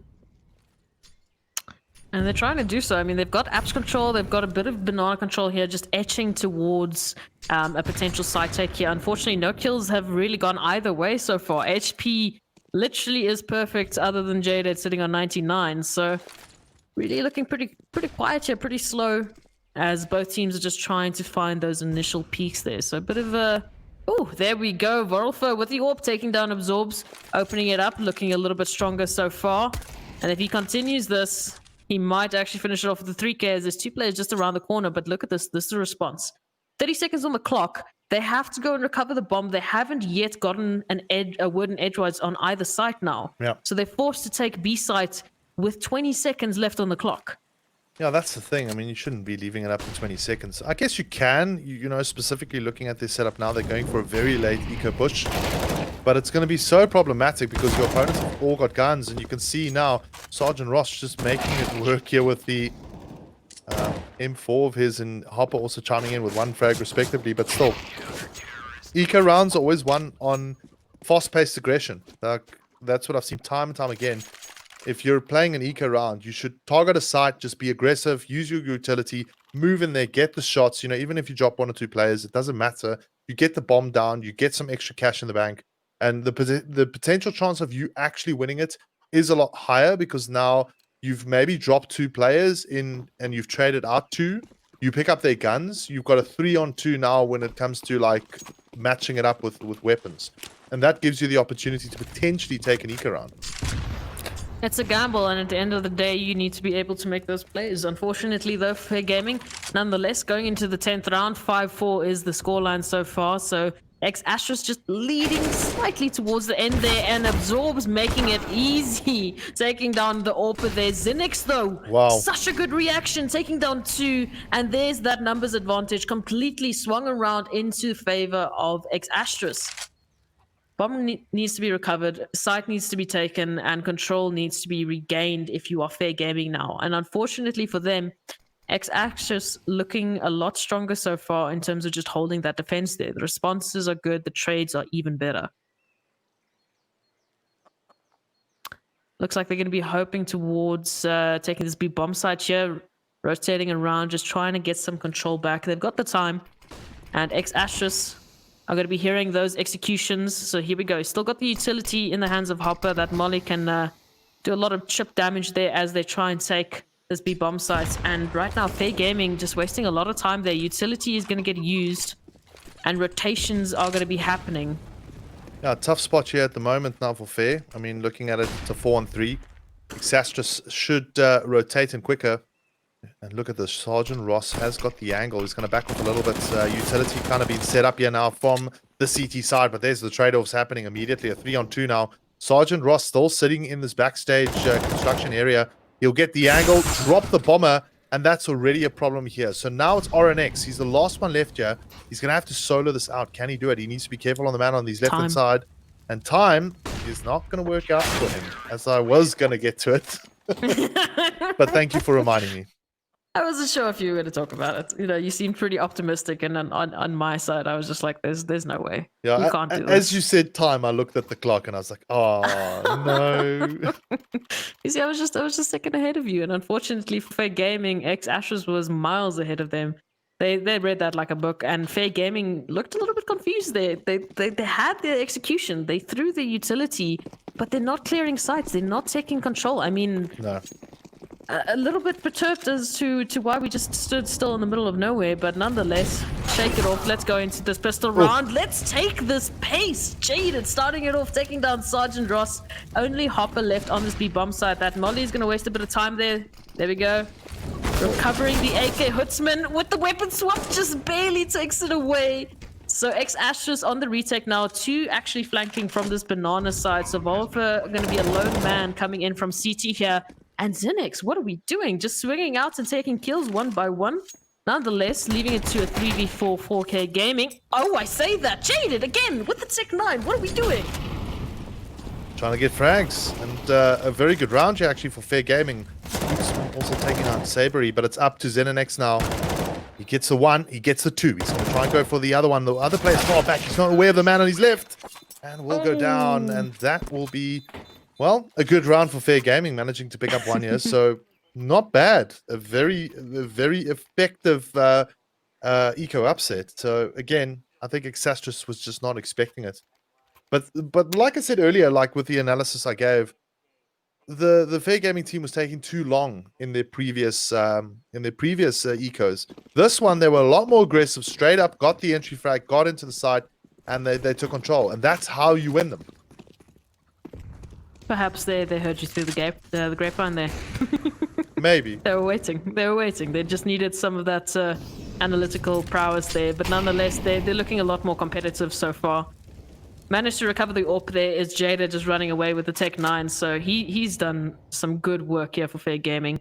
And they're looking a little bit more in control here. But I say that Axtras have managed to take full banana control here. So they have a lot of information to play around with. They should be expecting this A take here, and we can see Sabery just falling back to pit, expecting a 5-man rush to A there. Utility is going to be thrown to try and stop them and waste a bit of their time, but Fair Gaming isn't having any of it. Taking this A side aggressively. Sabery doing good as the anchor, has got his teammates to back him up, and they're just taking Fair Gaming down 1 by 1. Yeah, their build was a lot more effective for a kind of buy round push there, not an eco round, so to speak. And I like the crossfire that came out there from Exastris. They definitely, put some thought into it, expecting potentially something happening in that A-bomb site, which was the case. And as Fair Gaming moved in, it was pretty much all she wrote for the team, as they all got pretty much gunned down. and taken off the server there. So 7-5 now is the scoreline here. Round 13 underway. Eco round we're seeing coming up from Fair Gaming. What are they going to do? Are they going to be aggressive, or are they going to opt to go a little bit more passively like we've seen in the past? And you can see, there we go, stopping them right in their tracks there, Verilfer, sorry. Not being able to get the initial frag, but gets the Kobe actually on Jaded, and that already puts Team Exastrus in a very good position. As they back off immediately, they're going to set up a little bit of a crossfire here. As we got Sergeant Ross now trying to peek the angle. And Sunny, with that deagle, should take down his head if he's got any sort of aim. Going to try... Ooh, are we going to see this? Are we going to see a little bit of a battle happening? Is Sergeant Ross going to peek again? We don't know. No, probably not going to be the case, as you can see the bullets flying all over the place. But look at this now. Fair have actually opted now to move in towards this mid side. And we got one or two of the players actually, or one of the players sitting in that second mid position. And one of them on the mid side. If they get their frag on the mid side, it's going to cause problems for Exastrus. There's the angle. Zenenex just kind of waiting for Absorbs to come around the corner. Takes him down. And all of a sudden, we have a 3-on-5 here. The eco round not working out so well actually for Team Fair. As they are kind of stuck in a rut right now. They're not sure what they need to do. Unfortunately for Fair Gaming, it's a bit of a containment now that Exastrus is giving them. They're unfortunately just forcing them only into the angles that they're sitting and waiting. Oh, Vorolfer, as we've been seeing, you know, we've been waiting for him to sort of wake up. As we've seen him before, he can be really, really impactful on the side of Exastrus. And 9 for 8, sitting pretty. But Zenix and Sergeant Ross, 14 for 7, 11 for 3. They're doing so well in terms of these anchoring positions and just holding these trades. For Fair Gaming, Exastrus, as I mentioned, as soon as they start being proactive and taking that aggression, and you're playing into their crosshairs and into their game, it starts swinging into their side. Yep, 100%. And we are into the buy round here now. It's 8-5 for Team Exastrus now. And what will Fair Gaming do? They're going to have to change things up, get the entry frags, but there are frags all coming in favor for Team Exastrus, as you can see already. Finally, Hootsman doing some work on that second mid side, taking down Verilfer. He's swapped out, actually. He's playing apartments now instead of the B side, Banana. And again, now we've got a 3-on-4 here. Still favorable for the CT side, but again, we can see anything happen, as we have got 3 AK-47s in the hands of Jaded, Hootsman, and Absorbs. And they've all shown their skill in this first encounter here between these two teams on the Inkosi Super Cup. But it's back to slow play. We see the bomb now moving up Banana's side. They're probably going to go in towards the B side push. And oh, that's a good flash play there from Exastrus. That's what I like to see. Good utility usage. The backup there also from the smoke grenade will definitely push that trading opportunity for Fair out of the picture. And time's of the essence here. 37 seconds on the clock. We have got another play here. 2-on-4. Are they going to be able to clutch this out and go in towards the B-bomb side? I think it's the only option they've got.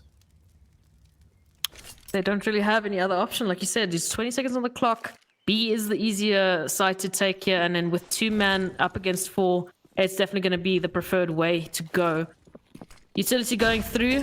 Here comes the side take. Absorbs is going to be the first man out to watch this dark corner. But Sergeant Ross, as I say that, finishing it off with a 3K. He's ready. He's Sergeant is holding sight. And Exastrus, as I mentioned, you know, they're starting to read Fair Gaming's play and how they like to react. They were really good in those first couple of rounds in terms of their reaction. You know, they did not hesitate. Well, I say that the first round they did actually hesitate a little bit. But they started just absolutely immediately rotating. As soon as there was aggression on the one side, cool, let's rotate and take it away. But unfortunately, if you keep doing that, you start becoming predictable. And Exastrus are using that. And they're going to be taking the aggression as a response to that. And these nades, Jaded down to 13 HP. Hopper with the orb taking down Sunny. And Fair Gaming just not having a chance to react at this point. So the problem that I'm seeing here, in particular for Fair Gaming, is overpass. But as I say that, Ross picks up the 1 frag here, but Hopper with the AWP drops off Hootsman. So now it's a 2-on-4 here, looking very good for Exastrus still, as we see the CT side moving in from that CT spawn area. Hopper still making the work here with the AWP, but he'll get taken down by Absorbs, and it's up to him now to clutch it out. He's going to go with the AWPs. He's going to be able to get, he gets himself a shot on Verilfer, but that is exactly the crossfire that Exastrus needed. at 10-5 at the half. Now, this is a little bit of a problem here for Team Fair Gaming, in all honesty, because you want to have a little bit more T-side rounds here. You don't want to have 5. You want to have 6, 7, 8, potentially even more if you can, because Inferno is fairly an even Steven kind of map. 7, 8, that sort of scoreline. Picking up 10 rounds here for Team Exastrus, they seem very strong, and if we see the potential that that they're going to drop it, Fair, they're in a lot of trouble going into Overpass. Yeah, looking at the bigger picture, I mean, this is their peak. Sorry, I look at that map there and I saw a train instead. Yeah. Got a little confused. And I was like, wait, what? This is not train. But this is Fair Gaming's pick. So if they're going to be dropping this map immediately, a map that I've seen them play more than anything else, I'm starting to worry if I'm in the Fair Gaming camp. But it's fine. It's still the second half of this first map. Still anything can go. Anything can happen. Exastrus now on the T side. It's their turn to take the aggression to Fair Gaming's defense. Got some utility in the hands of RNX. We've got a kit. We've got some good setups in terms of how they're holding this A defense. But they're going to have to hit the shots if they want to stop Exastrus taking this A site. And there's the trigger. Waterfall through Apps and Jaded and Hoodsman with the crossfire. One tap after one tap. Taking down your dangerous players. And what is happening if you're Exastrus right now? One by one, we're going down and there's no trade. Volrother finally taking a kill, but all of his teammates are down and out for the count. And the bomb is dropped in pit in the hands of Fair Gaming.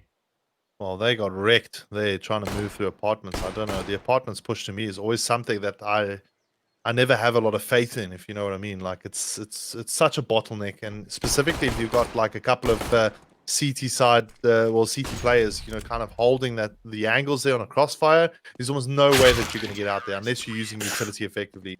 And well, good round for Fair Gaming, picking up their first pistol round here on the second half. So Exastrus, they're going to have to go into some sort of an eco. Well, it's not their first one. I think it's their second one, if I'm not mistaken. I think they got the first pistol round as well as the T side. No, they didn't. No, they didn't. It is their first one, yeah. Yeah, I mean it was pretty close. Fair Gaming was looking pretty good on that TT side, but on that T side, sorry. But unfortunately for them, wasn't necessarily how Exastrus wanted that round to go out. But nonetheless, 10-6 still.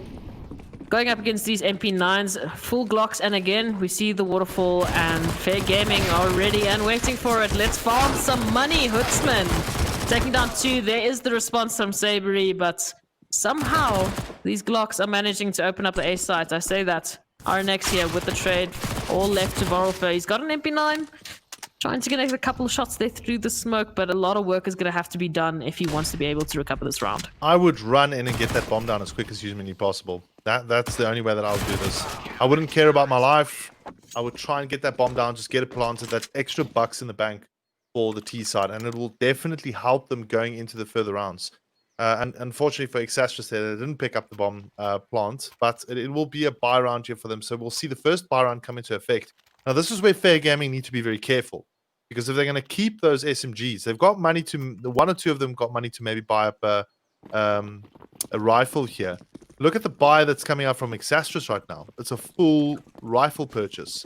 This is going to pose a bit of problems for Fair here. Let's see. Already this mid push here, 2v3. It looks like we're edging towards A site. Full second mid control, and trying to take this apps control is Exastrus now. So the control looking pretty good for them. They've regained banana control after all of that utility from Fair Gaming. And they've got a lot of options right now. They can go pretty much wherever they want to. Indeed, but then they still need to get the entry frags. That's the thing. So just kind of looking at the setup, yeah, it's a 3-2 setup at the moment, favoring the A bomb side. Actually, that bomb's still sitting in towards that T staircase area. As you can see, Varelfer just kind of lurking around, trying to see if he can get the entry pick. A very cautious but defensive play coming out here now from the Fair team. I think they're aware that this is a buy, in effect, for the Team Exastrus side, as now they're still sticking it. They're not trying to over-rotate or move. And if I'm Exastrus right now, I'm going to be in a spot of trouble trying to see if I can pick up a frag or two, because the crossfire setups are looking pretty good. Although the A side, I would probably target A. I don't know. It's a little bit of a hard call at the moment. But if I'm Exastrus right now, I need to be hunting for that entry frag. Especially when you consider the clock right now, 30 seconds left. And it looks like we're going to be edging towards B. Finally, the decision has been made. But still, these entry frags have not been found just yet. Not a single player has been dropped. And here's the trigger, here's the response, here's the take. And instead, it's going to be going the way of Fair Gaming. I say there's a little bit of team damage there. So leading it onto a 4v3, HP not looking great. And these SMGs can actually make it impossible for Exastrus if the shots are connecting. So a bit of time there. And RNX through the smoke alone is going to be giving a kill away. Actually, a second kill given away there to Exastrus. I say that's Zinix on for the 2K. Managed to convert this into a 3v2. And now the retake is looking a lot harder than what it was so far. Zinix, going to be taken out there by Jaded, so looking a little bit more competitive here, but the time is not in their favor. Oh, trying to swing, trying to connect the shots, and then the hunt is on, and time is just being wasted. So Fair Gaming, they might have it. Are we going to get it? Touch a go! Boom! Oh, okay. Fair Gaming just on the edge, actually managing to take it there, but that was close. Yeah, it was fairly close. I think the mistakes from Exastrus is they just didn't look at the construction area or the backstage, you know? I mean, that was completely open for Absorbs just to walk through, and he just took the frags there with an SMG. They had the firepower to win this one, and unfortunately literally just threw it away. So now we've got Fair Gaming now picking up a full stack of rifles, and we've got an eco round coming out from Exastrus. The question is, what will Exastrus do? Are they going to be aggressive? Are they going to try and push this mid side? I would, if I was them, try and push mid as quickly as you can. Get into the face, and there we see Sergeant Ross, the first one to pick up a frag now. Now Hootsman is in a right position, but he'll get taken down, and this is what I love to see. The aggressive play coming out here from the Exastrus team. Look at that. They take control of the site, they get the guns, and all of a sudden, Fair Gaming are in a lot of trouble. And retake time here, as we only have 2 Fair Gaming players now trying to retake against 4 of the Exastrus team players. And rifles going to be recovered, post plants are going to be had, and that's going to be the save for Fair Gaming. There's no possible way that they can really retake this in this sort of situation. Rather save the guns and focusing on that economy, keep it up, keep it in the green, and hopefully give yourself a little bit more breathing room in the next round in terms of your buy-up. Because as we said, you know, a CT economy is so detrimental to your decisions, and ultimately it can just bite you in the backside if you don't keep a look on it. But again, it's not the best economy now for Fair Gaming. We've got a couple players, you know, just over the 2K mark. 1 player over the 3K mark, so not a lot of money to work with. You know, you've got 2 rifles recovered here. Yeah. Are we going to be seeing a bit of a pistol buy potentially? Ooh, I see some deagles. Not much they can do actually. They can only get deagles now. And if I'm Team Exastrus right now, I should be reading this game. I should be going like, hold on a second here. I think these guys are ecoing, because I mean, if they save their guns, that's a clear indication that there's some sort of an eco round that's possibly happening. So they need to play a little bit of aggressive play here. Good start though for Fair Gaming as they managed to pick off Sergeant Ross. But look at this, Jaded sitting in the sneaky little corner here. He's going to try and take him down, but that ain't going to be the case. Sabri actually takes him down. This is the A-bomb site. Almost in control here for Team Exastrus, and they've managed to read this one well. I think they've opted to go towards the A-bomb site. They've managed to clear quite a number of players, but Hootsman, a dangerous player, he can really do the damage here with the deagle. He'll spot one of the players roll down, and I think he's going to call it out as they take down Absorbs. He's the last one left. Misses the shot, misses it again, and now just spams down that banana, but it's not going to be good enough. They're going to go towards the B-bomb site. It should be a favorable one here for Team Exastrus. If that shot had connected, that would have been a bomb drop. That would have been just a bit of advantage for Fair Gaming, and especially for Hootsman in this 1v4 situation. Gonna have to look, try and connect the shot there, trying to stay alive, trying to recover gun, but it's not going to be the case. Fair Gaming now on the back foot, trying to recover what is left of these rounds. And unfortunately, I mean, you know, they were deagles that round. They were, you know, a bit of utility. And for Fair Gaming, I think they wasted just a bit too much money there. Unfortunately, they're going to have to go for a second save. got some grenades there, so I'm expecting a bit of a nade stack towards potentially, you know, that bottom mid, bottom B. Either way, just hoping for anything at this point. Well, here's the thing. Team Exastras actually played in the championship back in 2017. Will they go all the way and pick up a spot in the Umzansi Esports League Premiership, basically, of Counter-Strike right now? As you see them just taking names right now in this eco round here from Fair Gaming. Although I would hope to see Fair Gaming kind of stick it to them and take this round with this map away. On the end of the day, this is it's not looking so great at the moment for Fair Gaming. Exastras seems to be getting a hold onto this game now as they move towards that 16-round mark, which they need to pick up their first map win. And this Inferno map is obviously a picked map by Fair Gaming. It's not Train. An Overpass, though. Overpass, that's the picked map from Exastras. So it's troubles in the camp right now for Fair Gaming. If they're not able to pull this one off, you know, they're gonna suffer when it comes to the second map, because I mean the question is, how good is their Overpass? And how good is Exastras on their map pick? I mean, naturally, if it's something that they want to play, that's definitely why they picked it. So they dominate, and they're just taking control right now of this A bomb side, as we've got 5 players through the smoke there. They need to deal with they need to deal with RNX. He's gonna take down 3. Bitsman with a response as well, taking down Zinix, leaving it onto Verfa in a 1v4. Bomb is dropped. Bomb is in the hands of Fair Gaming. Rotations are around the corner, and Verfa has to find a lot of players if he wants to keep this round. But I mean, money's in their favor. He can frag out this round. He can pad those stats, and nonetheless, they will be fine for the next round. Or he can clutch it out. Not going to be the case. Okay, padded his stats, but still. Nonetheless, I mean, you know, I look at the money there in Exastras. I mean, they've got a couple 10Ks there, 9Ks, 6Ks.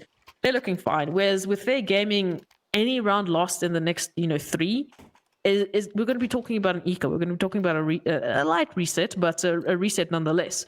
So these are the pivotal rounds that we'd like to talk about. If Exastras actually take this, they're going to be looking good for the win. Yeah, and here we are into round 23 here, 13-9, buy up on both sides. This is a pivotal round here for Fair. They need to get this round to continue a little bit of momentum going forward to try and keep them in this map. But as I'm reading this map at the moment, we've got 2 players on the B bomb side, 3 now moving towards the A bomb side. If they get the entry frags, and the SG also a dangerous gun, but I don't think that's meta anymore. They've nerfed it, or have they left it? I can't remember. But now moving up, Sabery going to try and find his man. Nothing here. He needs to be careful on this Archer's side. One of the Fair players is waiting for him, and well, they've managed to gain some ground actually here, and I'm taking complete control on the mid side. And you can see, look at the over rotation happening here. Now RNX is backed off immediately. He had a superb round previously, but he might not have himself in the best of rounds here. I think he's more just an informational kind of character. He might be able to pick off 1 or 2 of the players as they run past, but still not the best spot to be in. As you can see now, Exastras now moving in towards the position. They'll take him down immediately, and they're opening up the bomb site slowly but surely, moving towards the library side actually. And here we go, Jaded doing some work there with the trade-off, but he'll get taken down by Hopper here. And now it's up to Hootsman here with the AK-47. Can he defend it off? He manages to get 1, but too much firepower being pointed in his direction. And Exastras have claimed this A-bomb site. And it'll be up to Sunny now and Absorbs to go for the retake. They need to use their utility effectively here. And the post-plant positions right now for Exastras is just looking so favorable for them. As this vital round for Fair is on they're pretty much on the cusp of losing this one, potentially. Spots one of the players in pit. There we go, a little bit of utility going in there. Actually getting the Kobe on Sabery. So now it's a 2-on-2. Very doable here for Fair. Can they keep it alive? They get themselves another frag, but there's 1 more player left. And it ain't going to be the case. Ooh, this is close. Bang, bang, bang. No. They did get the last player there. Very good attempt there from Fair on the end of it, but just not good enough as Exastras clings on and picks up another round here, 14-9. I mean, if we're talking about clinging on, Fair Gaming now with that economy, They're going to start stressing. I mean, we've got one rifle in their hands. We've got, literally 2 or 3 pieces of utility at their disposal. At least there's a kit, but there's no real firepower to fight against X-Astrus. And I mean, I feel like I mentioned this in the previous map, and I don't know if it's just X-Astrus or whoever they're fighting, but the aim just seems to be in favor of X-Astrus. They're winning the 1v1 duels time and time again, and if you're going to be going into these pivotal rounds, you can't be, missing these shots. Nope. You can't be giving away these guns. 100%. You have to play your A game here. And Balfour also getting the first frag. Oh, Hootsman there with a quick 1-2. What? I don't even know how to say it. Juan 2 Dig. But there's a response immediately from X-Astrus. That sort of individual play coming out there, at least from Fair Gaming, gives them like half a chance of potentially taking this round. And you can see X-Astrus now just gearing themselves up, moving in towards this B-bomb side. It's going to be a bit of a slow play. They're going to try and force the rotation potentially from one of the other players in that B-bomb side area, but they're going to be stuck here trying to fight off some of the... Oh, look at this. Absorbs, making it work with a P250, but there's the trade-off. Taking out the AK player, actually. Absorbs now... Oh, sorry, RNX actually now sitting with a P250 in hand. And Absorbs is out of the picture. Yeah, the bomb goes down. So X-Astrus, again, on the cusp of winning this first map here. Or can Fair actually pull this one off? They've got one AK-47 and a P250. And here we go. Hootsman needs to get his shots in. He needs to be careful on the angles here because we've got 2 players deep into the site. Bang! One goes down, and that's RNX out of the picture. Now it's up to Hootsman. Can he clutch it out here? This will be great. One on the right, one on the left. Can he get the one on the right? Oh, not good enough. He'll get sunk. And that's 15-9. X-Astrus now pretty much in the driving seat here. We'll see a buy-up come out from Fair. But is it a little too late? I think so.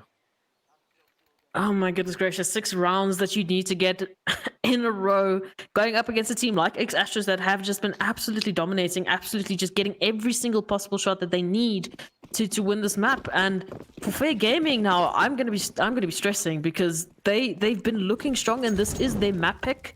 And this is arguably, one of their better maps that I've seen from them. So if it's going to be going this way, Overpass is going to be an interesting one. But focusing on what is happening right in front of us, ladies and gentlemen.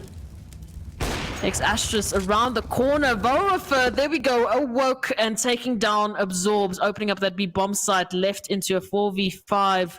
Fair Gaming, tick by tick, kill by kill.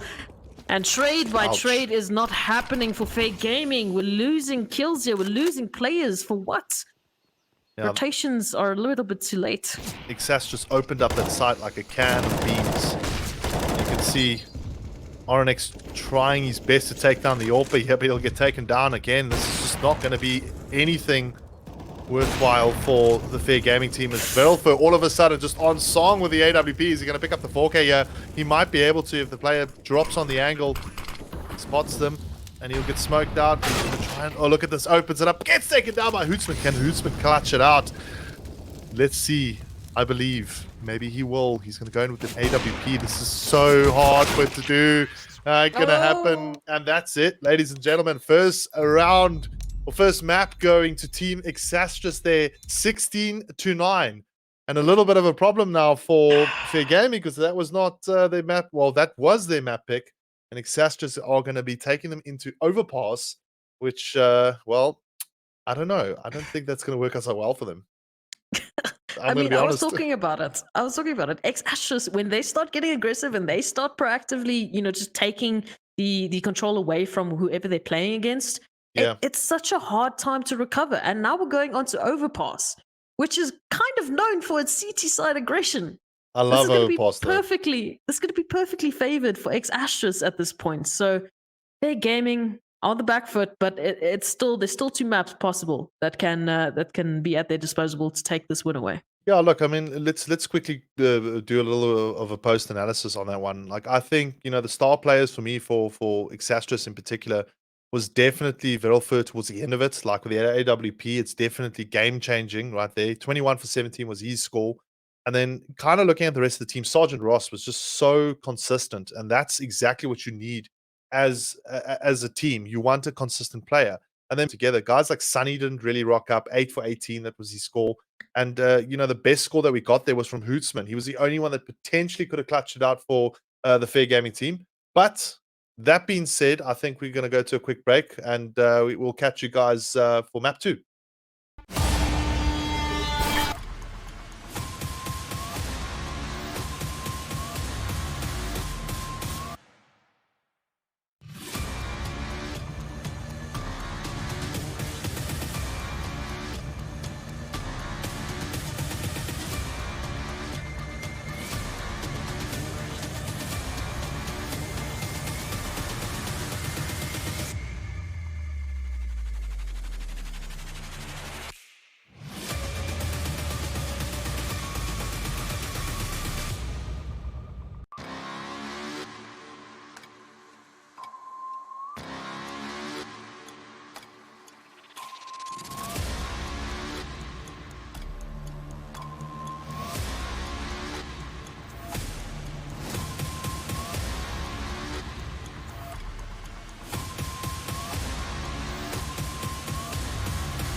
we are back here for the Inkosi Super Cup Week 2.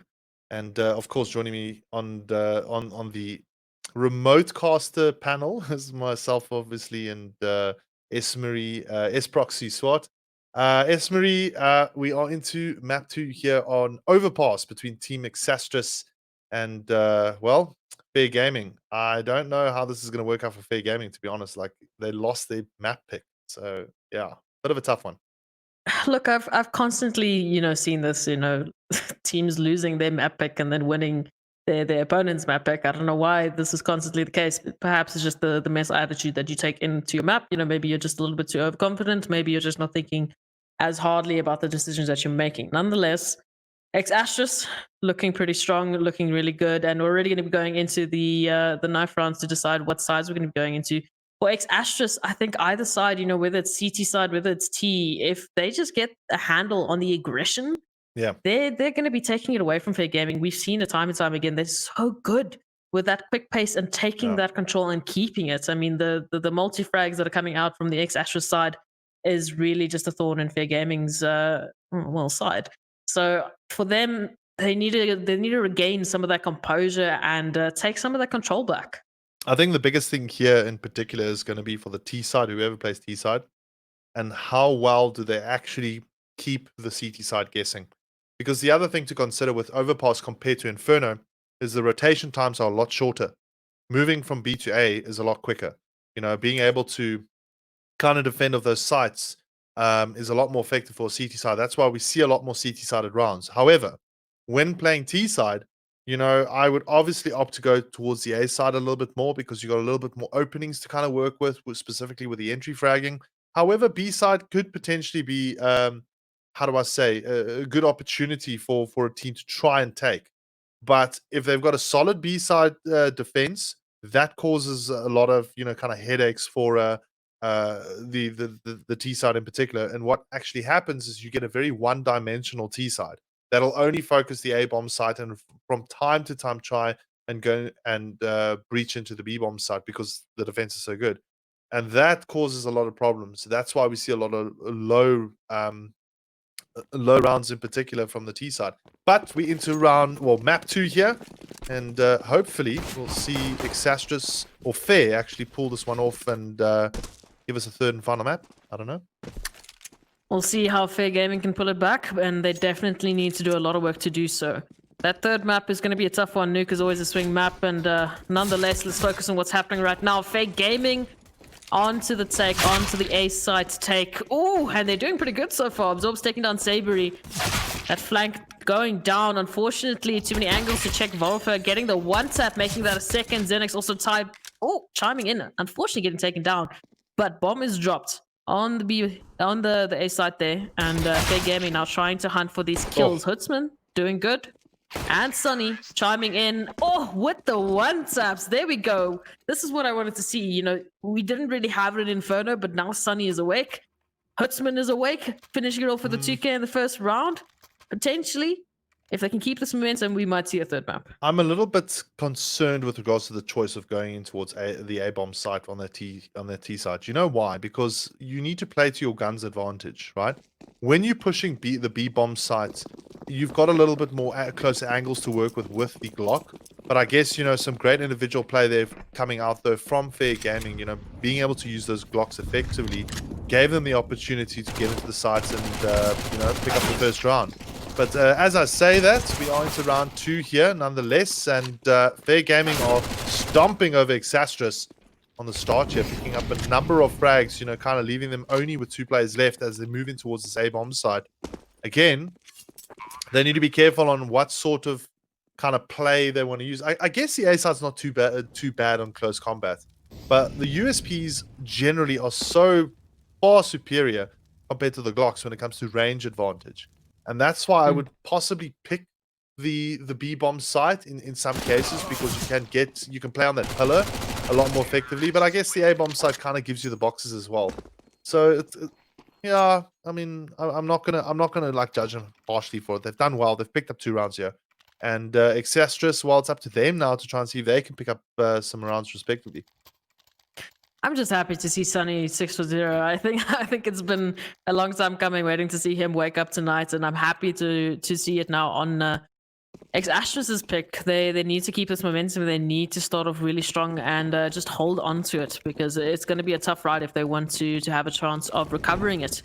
Yeah. Talking about some long rides, Ex Astras managing to take full long control in A side, but they're not focusing on this B side take, and as a result, Fair Gaming going to plant the bomb completely without any sort of aggression there. No damage done just yet. Some good post plant here. Hutzman just peeking out. I mean, it's a pistol retake now for Ex Astras. Whatever they can get in this round is a bonus, but it's going to be a tough time to find. Ooh, Sabery with the 1 dig. So 2 guns dropped so far for Fair Gaming. Anything extra is looking good for Ex Astras, but they need to be careful of Jaden. Oh, no bullets. A bit of an awkward fight there, but nonetheless, Hopper coming out on top. Yeah, that was fairly awkward. I won't lie. Like Hopper managing to pick up the AK-47 at least there, but bombs planted here, and at least Fair Gaming will pick up their round. They've lost quite a number of guns, and they will see RNX just picking up that AK-47 again. So not bad from Fair, managing to pick up the first 3 rounds here. This is where it's going to get tough for them now. Now moving into the buy round here, we'll see a different Ex Astras team, hopefully on the defense. But again, you know, I would like to see how it works out. I mean, the first map 16-9 going towards Team Ex Astras, you know, that tells me already that there's a bit of a worry in the Fair Gaming camp, but they might turn that worry into something positive and pull a remarkable win off here on Overpass if they continue this form. And hopefully they can. Vorifer with that offer. We saw towards the end there, he was so dynamic and so impactful for the side of Ex Astras, and he can continue that depending on where he might be able to find those frags. So Fair Gaming now, just a bit of a default, trying to get some control. We've got a bit of a flank towards this B bomb site. Some good standard default CS coming out right now. Just trying to get a bit of a word. And edgewise, and I say that 2 kills down. There's a good trade there, but still numbers advantage in Fair Gaming side. Oh, Volfer just... Oh, sorry, I say that. Sergeant Ross not connecting the shot. Volfer is already down. Bit of an unfortunate case here. Ooh. Well, look at this. I mean, Fair Gaming have definitely stepped up their play as they managed to take down a number of these CT side players here. Now it's retake time. But the bomb's not been planted yet, so again, it's not really an effective retake, but Sergeant Ross for the AWP is going to have to make it work. And look at this, ZNX as well, sitting with the M4A4. But they need to be very, very careful, because obviously we might have 1 or 2 of the players come in from behind. Hootsman, that one in particular I'm talking about, and with the AK-47, but the bomb will go down in towards the B-bomb site, so this is a great start here for Fair Gaming. Tries to get the pick, but gets taken down. Is Ex Astras just going to give them... Yeah, it looks like they're just going to take the guns and, you know, make a run for it or duck for it. And again, not a bad round. Yeah, it makes sense, like looking at the economy from Ex Astras. I mean, pretty much all in the red there. Zenix at least, you know, picking up a kill there, same as Sergeant Ross. So a bit of extra cash there, but the CT side economy is always such a tough one, and definitely want to be saving that AWP for Volfer. Hopefully to be keeping that long control in their favor. Fair Gaming looking a lot better so far in terms of what we were seeing in front of, although I say that it was the similar situation, you know, where we were running away with rounds and then Ex Astras just started catching up and catching that momentum. Yeah. So still very early on. I can't really predict much just yet, and I don't want to curse anyone on either side, so I will be avoiding that. But nonetheless, Ex Astras actually going to be managing to buy up this round, so just over the line in terms of you know, utility and the kit that they've got on their side. Still looking pretty competitive for this round. Indeed. And now we see here, good start though for Ex Astras. Verulfur getting the frag there with the AWP. Still a bit of a tongue twister name, but still good start there for Ex Astras, picking up their first frag here. Not dropping anything as of yet, but this is where it gets very tricky for them now as they move into kind of the middle of the round. And their setup looks pretty solid, quite aggressively pushed out from the connector side here. Maybe just kind of opting. They've got to play in Toxic at least, so that will, you know, kind of allow them to, you know, kind of move in between. And the shot there, I don't know what that was all about. That's not something you should be doing in particular to, kind of giving your positions away. And a very slow play coming at you from Fair Gaming. I'm not sure what they're up to. The shot that's Vorful actually managed to connect there was actually the bomb holder. So bomb's been dropped, towards ramp there. So not really the worst position, but a lot of time now being wasted. I mean, we're looking towards, the 40-second marker here, and bomb has not yet been recovered. Site has not yet been taken. So still some time there, but time is slowly but surely running out. Oh, good shot there from Hoodsman, starting to open it up here. Ooh, needs to be careful there of the trade. Instead, Sergeant Ross is going to be taking down Sunny. So 3v4 now. The rotations are through. They're expecting this A-take. I mean, Fair Gaming don't really have much else going for them at this point. 10 seconds left on the clock. They need to take this A side. They need to take control. They need to get bombed down. Putzman and Zinix doing good work for their team. Nonetheless, Fair Gaming on site now, but need to be careful of Zinix. He gets the first. Oh, nearly got the second there. Unfortunately got traded, but I mean, such good work there from your anchors. Giving their teammates enough time to rotate around. And X-Ashes finally getting their first round on the board. I also think just from an X-Ashes point of view, they made too many minor mistakes there that will cost them as they move on. Because, for example, that little jump there to try and spot where the player was. I mean, I would have just backed off and rather just try to take it on from a different angle. And in all honesty, that costs. Unfortunately, that does cost yourself some money, etc. And economically, it can impact you, as you move on. So good round there though from Exastrus. The retake was pretty flawless from them, and they've managed to, on the end of the day, it was that Verilfer frag right in the beginning that put Fair Gaming on the back foot, and that's something that they should note and look at. If Fair Gaming are going to, how do I say, kind of apply the brakes heavily as soon as they lose a player right in the beginning of the round, that's something that they can definitely take advantage of, try and exploit, and then almost kind of turn the game in their favor, if speaking from an Exastrus point of view. Definitely what we're going to be waiting to see. We've seen it time and time again. When they start taking that aggression and they start proactively taking that control, it definitely starts just shifting towards their side. But look at this. We've got Sergeant Ross all the way into Fountain trying to take a cheeky little peek there. Fortunately, timing is not going to be in his side. So doing a little bit of chip damage there with that molly thrown. So nonetheless, just holding Fair Gaming off a little bit. Not much lost though so far. He has to be careful here. Only man in Divider needs to fall back potentially and wait for his teammates. I'm going to do just that. Is aware that Fair Gaming is edging towards this A-side take and doesn't want to get caught off guard here. So good little bit of position retake there. It's a bit of a, an unknown spot really. You're not really going to be expecting someone there holding that close angle there. Depending on the backup from his teammates, could actually hold this push here from Fair Gaming. Yep. Still 5-on-5 here, full buy for both teams. We can already see Hootsman a little bit low on the HP there. He's dropped by 40. That might just not work out for them. But look at Ross here. Ross is so close. He knows that they're coming in from a different angle. He needs to run around the corner. Oh, he has as well. He might be able to take a couple of these players off guard as they all battle it out. RNX is the first one to work it out. But look at this. Ross, well, there we go. Sabery taking on RNX. And Sergeant Ross should have a field day right now with the players as he manages to take down a number of them. And that's exactly the dangerous thing of having a player in the right position. Sergeant Ross was literally just sitting there, like holding it on the angle. He was sitting there by bathrooms on that little like kind of ledge or the chairs there, so to speak. Waited it out. Everyone moves in. They don't check that corner, and he just literally goes and drops 3 players. Easy peasy.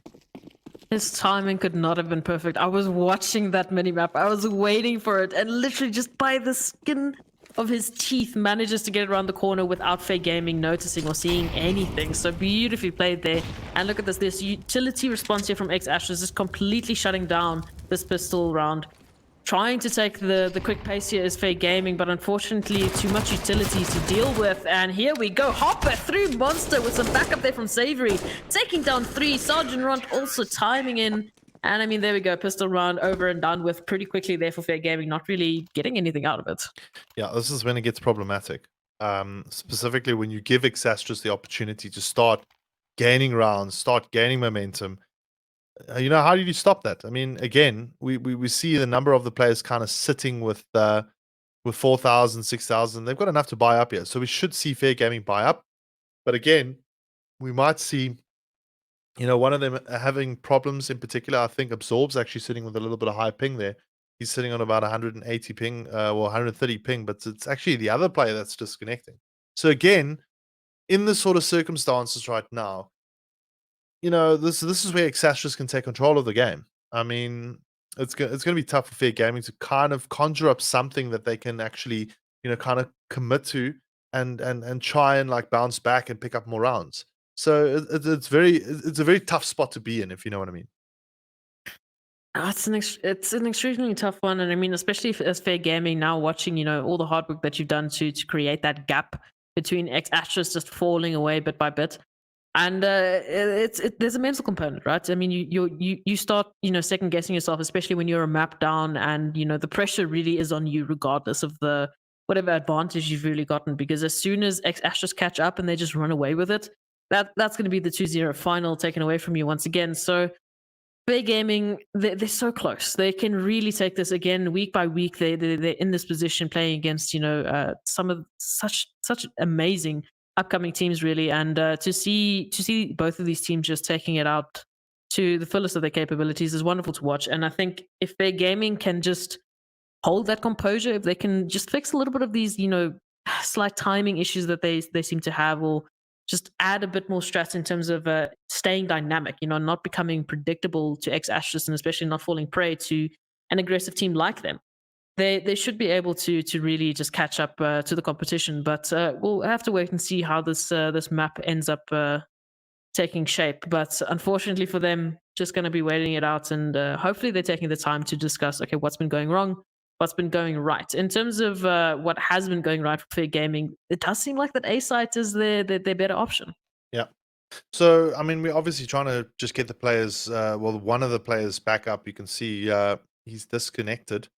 So, they're obviously just restarting their net to try and see if they can connect in correctly. There's obviously things such as, load shedding to consider about, to consider, etc. Because, I mean, obviously it's happening all over the place and they started today again. But something I kind of want to talk about in particular is the Inkosi Super Cup and the new structure. It's a very simplistic structure. Every week there is a single elimination competition where the top teams, stand a chance of, actually get a prize payout of $1,000 for first place and $500 for second place. And that's every week for the next 8 weeks. We're already into week 2. And obviously the teams collect points as they progress into each of these competitions. So the more competitions that you play in, or the more weekly cups that you play in, the higher that you rank and get into the top 2 positions, because the top 2 positions go through to a promotion relegation phase between the seasons of Umzansi, allowing the top 2 teams to compete against the bottom 2 teams of Umzansi, and whoever wins there goes through to Umzansi for season 2. That's kind of a promotion relegation structure, and it's quite nice. So again, also, the Umzansi Esports League has got a whopping 1 million rand prize pool at the moment that's been divvied up between 4 different titles, which is also really great, for South African esports and African esports. I mean, we're also seeing a lot of African teams that are participating. We had a team from Namibia. Namibia joined this Inkosi Super Cup, and then of course we've got a number of teams for PUBG Mobile from Nigeria, from Tanzania. We've got Mauritius, Mozambique. I can carry on naming them, that are playing in the Inkosi Super Cups, and of course playing in the Umzansi Esports League already. And it's great to see. Like we said, it really helps in terms of building, sort of your repertoire in terms of playing against those different styles, playing against those different types of structured teams and things like that. And ultimately, the more you play, the better you can get, the more experience you can get, just skyrocketing, where you as a team can go, you as a player can go. So hopefully, sorry, we will see more entrants in these Inkosi Cups. I mean, it's after this, it's another 6 weeks, and then it's going to be that relegation promotion match there for the Umzansi Esports League. So getting close, starting to get a little bit more competitive in terms of the points that we're seeing tonight. Fair Gaming again in that final spot. They're racking up the points nonetheless, but teams like X Astros seem to be just above the edge of taking it. And if we keep seeing these sort of teams and these sort of competitions, I think that promotion relegation match is also going to be extremely interesting to watch. Yeah. As I mean, that's just a step to getting into the top tier of CS in Africa, really. And hopefully we'll see a lot more competition there. But finally, we have the 5th player from Fair Gaming back in the server. Time is starting to tick away once again, and we're going to be getting back into it. Fair Gaming now a little bit on the back foot here in terms of what they have available, just over the half marker there in terms of their firepower that they have. But nonetheless, it's going to depend on who's going to be hitting the shots, who's going to be getting those entry frags, and already seeing a little bit more momentum, a little bit more pace here from X-Astrus. Horrifer, what are you doing? My goodness gracious, taking down Jaded already, and here's Hopper with the aggression, Savory to back him up. RNX with a good response there, taking down 2. Has to be careful though, and it just seems like X-Astrus have taken back this momentum. Yeah, serious aggression coming out of here from Verifer. And then also the X-Astrus team like moving into that connect and just dropping the players, you know, left, right, and center. And that took that caught Fair Gaming completely off guard. You could see it. I mean, there Hopper just running in basically with the SMG, getting himself 1 frag. He's got the support from Sabri. The takedown 2. RNX doing well with the 2K. But again, you know, all aggression all round coming up from X-Astrus there. And that's where you want to be. You want to continue to force the T side into the eco rounds. Continue to do it. Because, I mean, the lost round bonus will eventually give them like a set of AK-47s. As I say that, Verifer here with the AWP dropping 2 players. Quick little flick shot there. He's on form, on song all of a sudden with that AWP. And nothing really much left. Oh, he gets out of it. He gets out of it. Just. And then gets taken down. I'm becoming speechless once again watching these 2 teams. Oh, nice shot there from Hutzman, shutting down that fountain play there from X-Astrus. So that control now finally taken away. My goodness gracious, though, I'm loving what I'm seeing here from X-Astrus, completely switching it around there, especially after a long pause like that. That's the sort of momentum you want to see. Nonetheless, a 2v3 now, 4 apiece for each team. Going to be seeing who's going to be taking this advantage first after the tie-up. Edging towards his ace site now is Hutzman and Jada trying to clutch it out for Fair Gaming. Need to find Sabri on site here. He's going to be the anchor. He's going to be holding and bringing the contention here. Trying to stop Fair Gaming from getting a word in edgewise. Rotations are not really happening just yet, but hopefully now with that call from Sabri and that kill onto Jaded, rotations will be through, but he doesn't need it. One-man army right now recovering that AWP there, but Volrifer, I just special mention there with those flicks. My goodness gracious. Yeah, it wasn't a bad round actually there from Fair Gaming. I mean, it wasn't. I mean, they obviously didn't win it, but still, they managed to pick up at least a couple of frags, you know, on that eco round. Picked up the AWP, tried to go for the bomb. Didn't work out so well for them on the end of it. X-Astrus though, Volrifer. Voralfer, I don't know. But he has just been absolutely amazing with the AWP. Going in so aggressively, like in both rounds, picking up frags respectively. So we have another buy-up come out here now from Fair Gaming. So this might change things up here for them. We'll have to wait and see. As we can see, X-Astrus playing a little bit more of a kind of defensive style, which is good to see. I like the mix-up. It's lovely to see now as a response to what X-Astrus has just been running away with. Holding away to see where we're going to be etching towards is Fair Gaming again, just playing that default, trying to get some information and find a place where they can really use it to their advantage. Nonetheless, X-Astrus not giving anything away for free here as they're still holding pretty passively. They've got a bit of a long control here, a bit more aggressive towards that side, but not really giving Fair Gaming anything to work with here. Hutzman actually with the AWP, which I like to see, especially after one of those shots that we just saw in the previous round. So with these flicks, hopefully they might be able to open up this B-bomb site, edging towards this execution here. Or a bit of spam through the smoke there, but now you've given away your position. You've given away those sound cues. So X-Astrus now on the rotation, still holding 3 players towards this, and there's the rotation from Volrifer on the A site. Utility being used wisely, but nonetheless, Fair Gaming have found an opening. They've taken down 2. Need to be careful of the jumping Sabri there. Unfortunately missing the shot, the jump there. Giving away that Oh, giving away that damage. Sergeant Ross taking down Hutzman. Jade timing in with the Kobe there on the other side. So 2v3. I say that 2v2. So quickly, my goodness gracious, just around this pole. They're dancing around, trying to keep this round for themselves. Jaded on a 1v1. Sergeant Ross doing so well on the 3k. That molly. That's got to be the round. Why are we not sticking this? Giving Jaden time, and Jaden is going to clutch it out. My goodness gracious. No, I mean that was silly play there from Sergeant Ross. I don't know why he went and kind of. I would have held on for an extra second or two. Like, I mean, that was perfect. He basically went and diffused it for the fake. He should have stuck it and waited, because that would have given him the frag. I mean, I don't understand why he went and diffused it again. I mean, I don't think time was of the essence there. You know what I mean? It's unfortunately one of the shoulda, woulda, coulda moments, but nonetheless, 11th round, and look at this aggression here from X-Ashes once again. But instead, it's going to be Fake Gaming that's getting the advantage here. Oh, not if we're watching the corners here. Sergeant Ross and Volfer left onto a 2v3 here. Oh, a lot of work that needs to be done. I say that, sorry, Volfer and Sabri. My bad. The rotation's through to A now, though, so they're expecting what is actually the wrong gamble here. Fair Gaming rather edging towards his B side. They've lost a couple players there onto A. And Jaded is just going to solidify this decision from X-Ashes with a flash there. So keeping their focus on this A-bomb site is going to be wasting a lot more time there. But look at them. They're starting to get a little bit worried. They're starting to move around. They don't know where this is happening. Oh, okay. It's fine. I'm going to be throwing smokes into the corner nonetheless. Still utility here, but it's wasted a lot of time. Rotations are here. Yeah, well, Wolfer at the moment. Oh, misses the shot.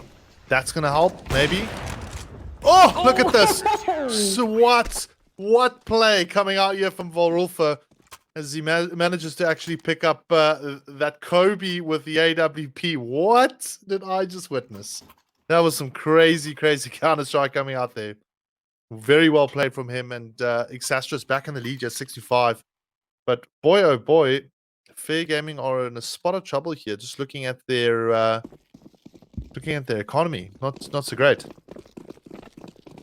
Yeah, and I mean, it's going to be another one of these possible eco upsets that you love to see it.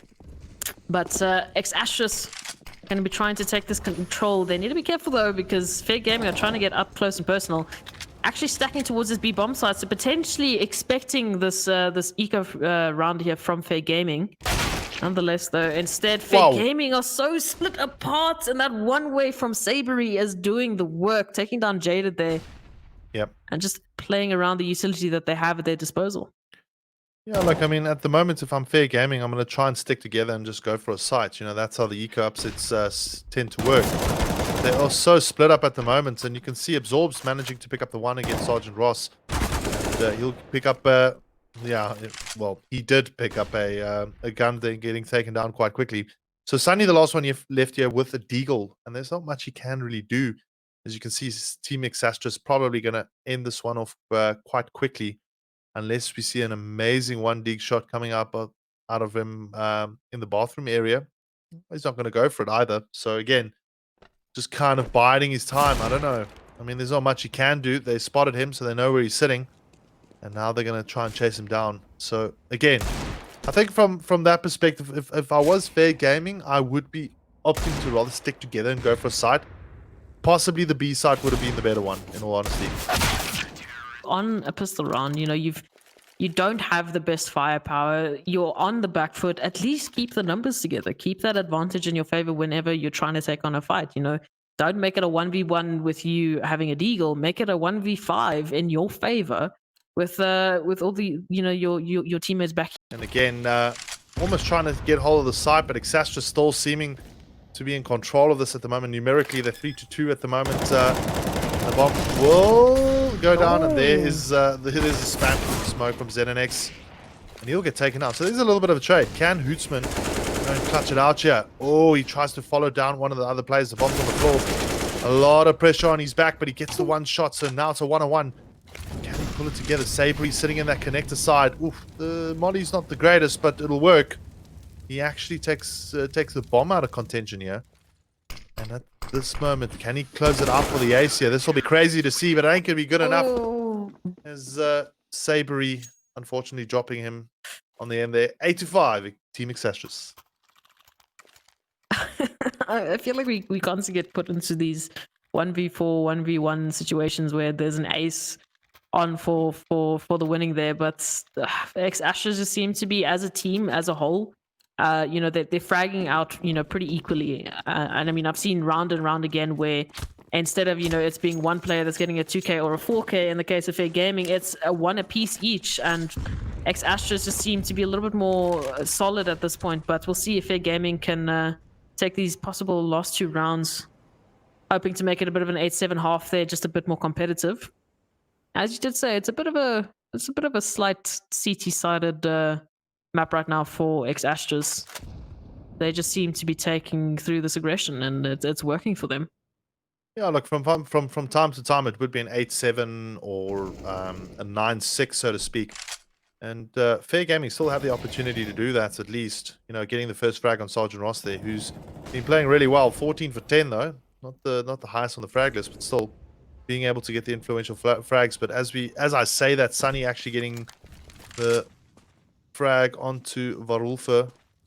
As now we have got a 5-on-3 here, but the HP is so low right now for the T side. There's the spam coming in from Absorbs as they'll smoke out the area. This is the best thing that they can do, just try and get into the side. Good use of smoke. RNX actually taking our one, and this is almost a flawless round coming out here. Sabery, can he clutch it out here? So good for him if he gets it right, but unfortunately it won't be good enough, and that's a good round here for Team Fair, as they'll pick up the score now 8-6. Looking good for that 8-7 half, though. And looking at the economy on the Astra side now, they're actually on the catch up here. In terms of rounds, they're still ahead. In terms of economy, though, and looking at this 8-7 half as opposed to the 9-6 half, it's going to be a tall order if they want to take this last round of the half away. Nonetheless, we'll see what they have in store. We've got a couple SMGs, a couple rifles, and quite a bit of utility that they can use, seeming to favor this 4-stack towards the B site instead. So trying to get a bit more information here as they take that Suez control there. Good bit of information as they're going to be leaning towards lowers. Volver, oh, I say that Hopper actually getting taken down there. Volver just managing to get away. Good trade there. So there we go. Numbers still even Steven, and there we go. Volver picking up a 2k. So good at these multi-frags, doing a lot of work for Astres. And now Fair Gaming left to just take a site. There's no other option, but the time is right. Sabery managing to take down one. Oh, trying to connect the shot for the second. Has to be careful there of Optimus, though, as Absorbs is just around the corner. And it's going to be left all up to him in a 1v2. Should know exactly where Sabery is, but has to be aware that there's a second player on the flank. Oh, good call here, as we're going to be taking to the B site, which happens to be the only open site right now for Overpass. Just trying to get the bomb down, hopefully to win it out here. Ooh, timing might be the issue. Does not spot the player jumping down. Unfortunate there for Absorbs, but nonetheless, I mean, Fair Gaming starting to look a little bit more competitive. 9-6 is still doable. Yeah, it's definitely doable. It's going to be a little bit tough, though, for Fair Gaming. If they don't get straight off the bat here with this might not work in their favor, if you know what I mean. Like, they have to get this pistol round to start off good. Otherwise, Exastrus, you know, starting off the T side, really depends on how they're going to work this one out. Are they going to go towards the B-bomb side, or are they going to kind of stick with an A-side push? We'll just have to wait and see. But at the moment, things are pretty looking pretty interesting. Only 3 sets of armor on the side of Astres, actually opting for a bit of utility there. So they're looking good in terms of an execution here. Actually, all of them down to lowers here, making no promise in terms of keeping the noise levels down. Oh, okay. Hopper starting it off pretty strong there with the jumping one tap. Taking down Jaded, and already there's the trigger, there's the response, there's the rotations, but it's going to be a little bit too late as Sabery closes off that opening there from Absorbs. And now, oh, Fair Gaming just one by one dropping like flies at this point. Good response from RNX, but it's not going to be enough. Sunny left in a 1v4, and he's got players all around him. If he's not careful, he's going to get shot in the back.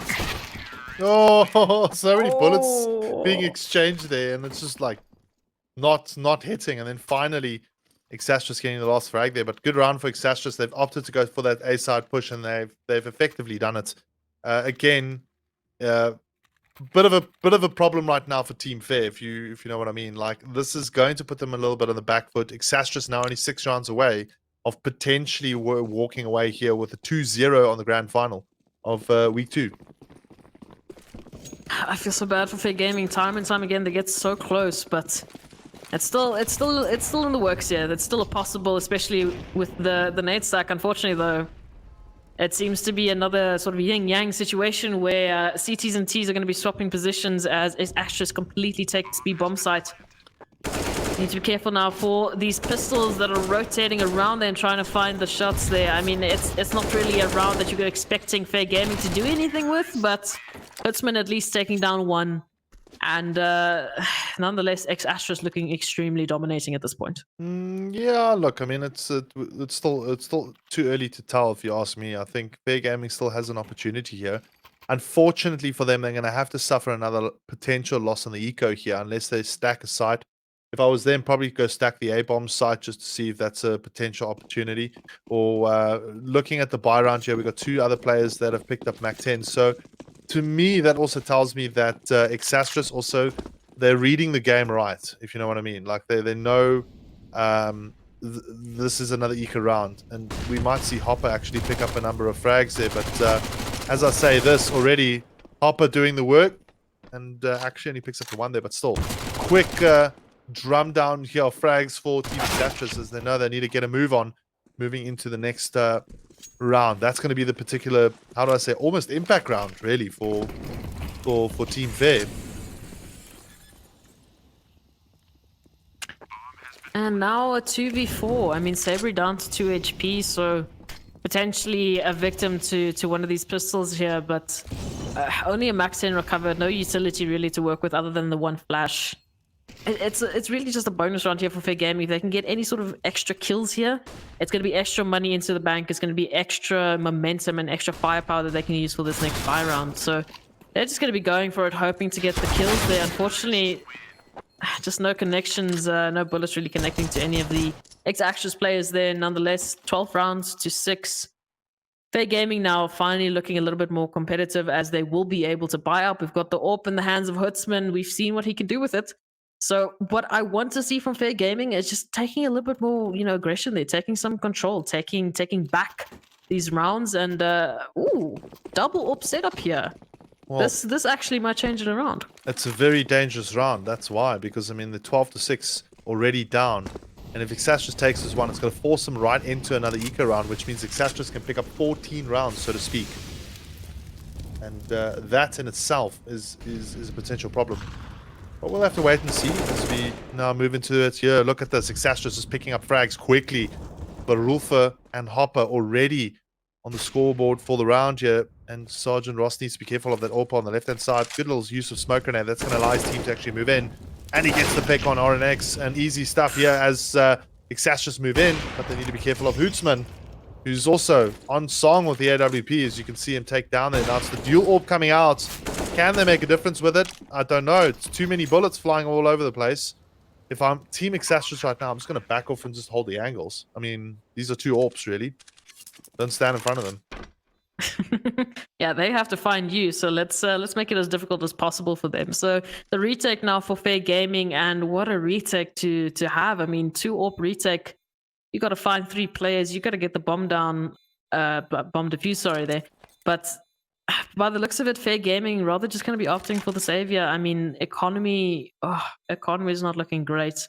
And we were talking about that potential 14th round now if they lose this. And they will be able to save the AWP, so that's going to allow them to have another option in terms of how they're going to be playing out this next round. But yeah, it's still it's a tight one. Indeed, 13-6, dual AWP still in play here, but money, not so much. We might see, I mean, they can't really buy much with that sort of money. I mean, 3,000, I guess. Again, they're going to have to, I mean, they're going glass cannons with the M4s. Not really, actually. Coming to think of it now, they're actually managing to buy up here effectively. Wow, look at that. Full buy coming out here from Team Fair. That's very well played. Good use of economy, if you know what I mean. They definitely thought that one through. But now this round is so important for them to try and take. And if we got the likes of Verulfa at the moment on song with the AWP, takes down Hootsman, that's already a problem here for Team Fair.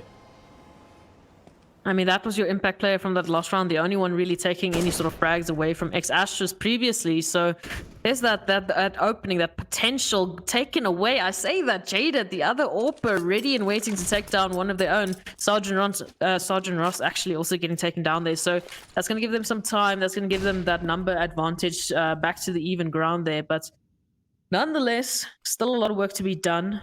Bomb is bottom of middle there towards that T ramp there, so nothing really set in stone for X-Astras. They're still sort of playing for information, trying to figure out where they want to go with this.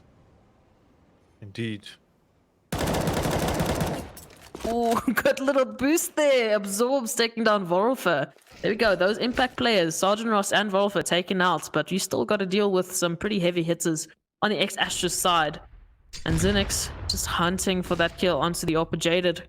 Needs to be careful when crossing here. Ooh, good little response there. Somehow with that HP managing to pick up a second frag, and now X-Astras on a 2v4 looking towards, potentially, I mean, they've got the money. They can still take this, just take away some guns there for Fair Gaming, making it even more difficult for them in the next couple of rounds. Yeah, but they threw this round, in all honesty. Like, it was very, how do I say, like, it was very almost inexperienced play that I saw out there. Well, the beginning of this round, and you can see they're running all into NX's crosshair. Finally, Sabery managing to get a frag here, but it's a little too late. He might get the bomb down. No, ain't going to be the case. The problem there that I saw, particularly from X-Astras, is they took it too slow. They got the picks when they needed it, and they didn't take advantage of those picks. That's the problem.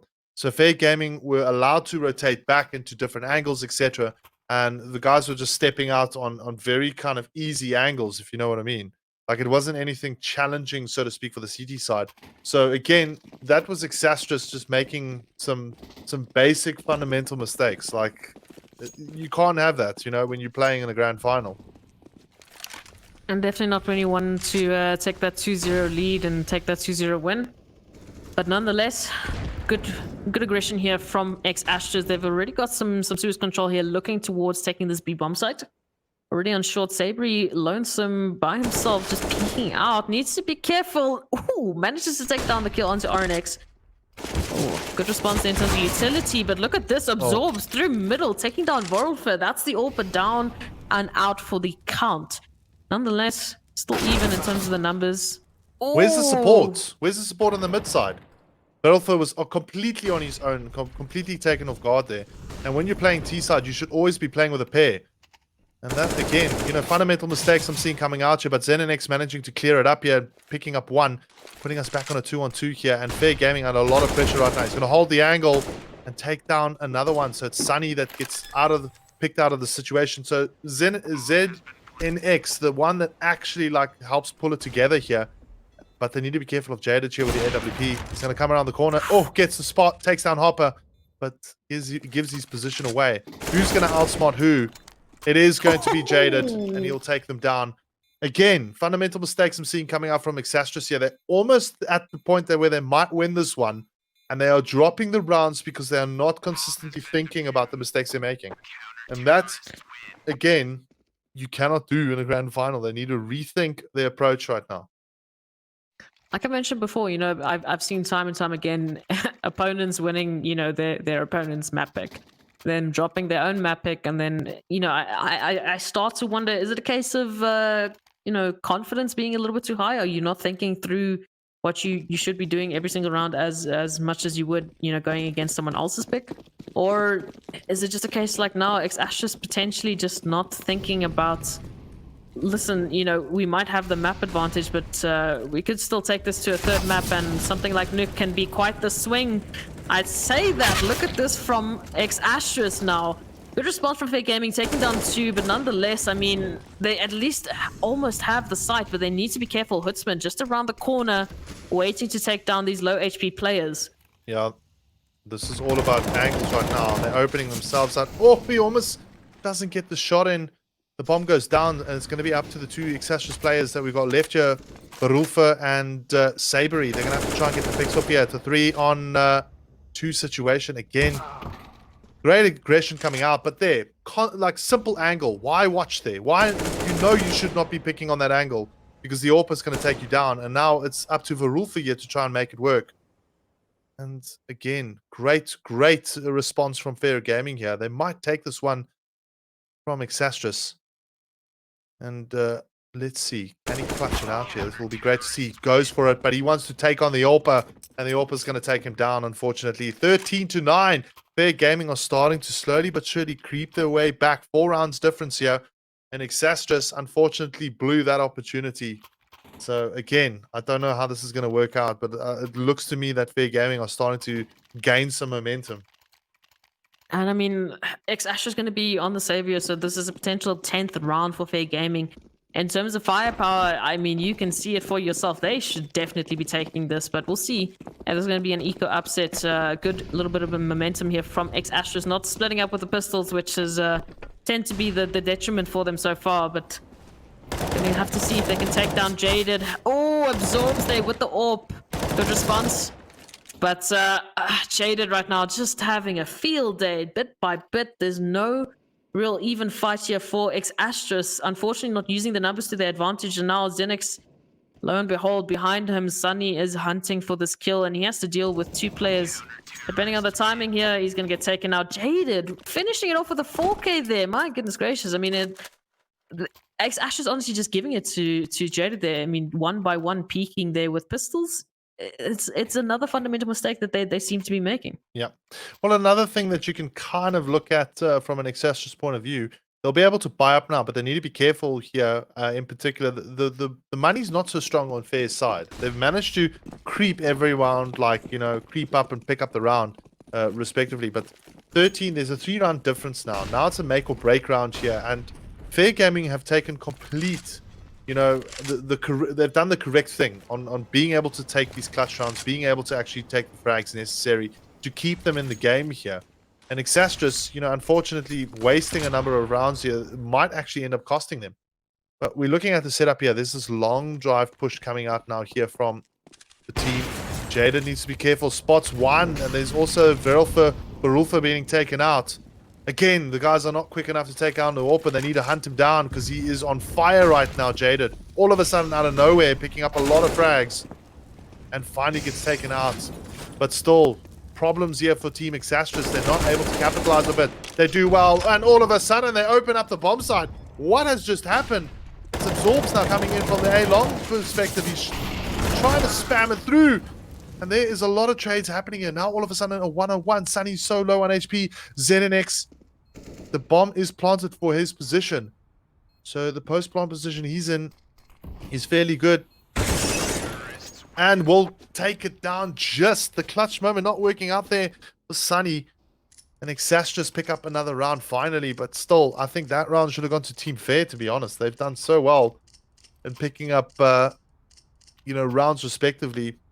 And Exastrus here just unfortunately not being able to just clutch it out on the end of it.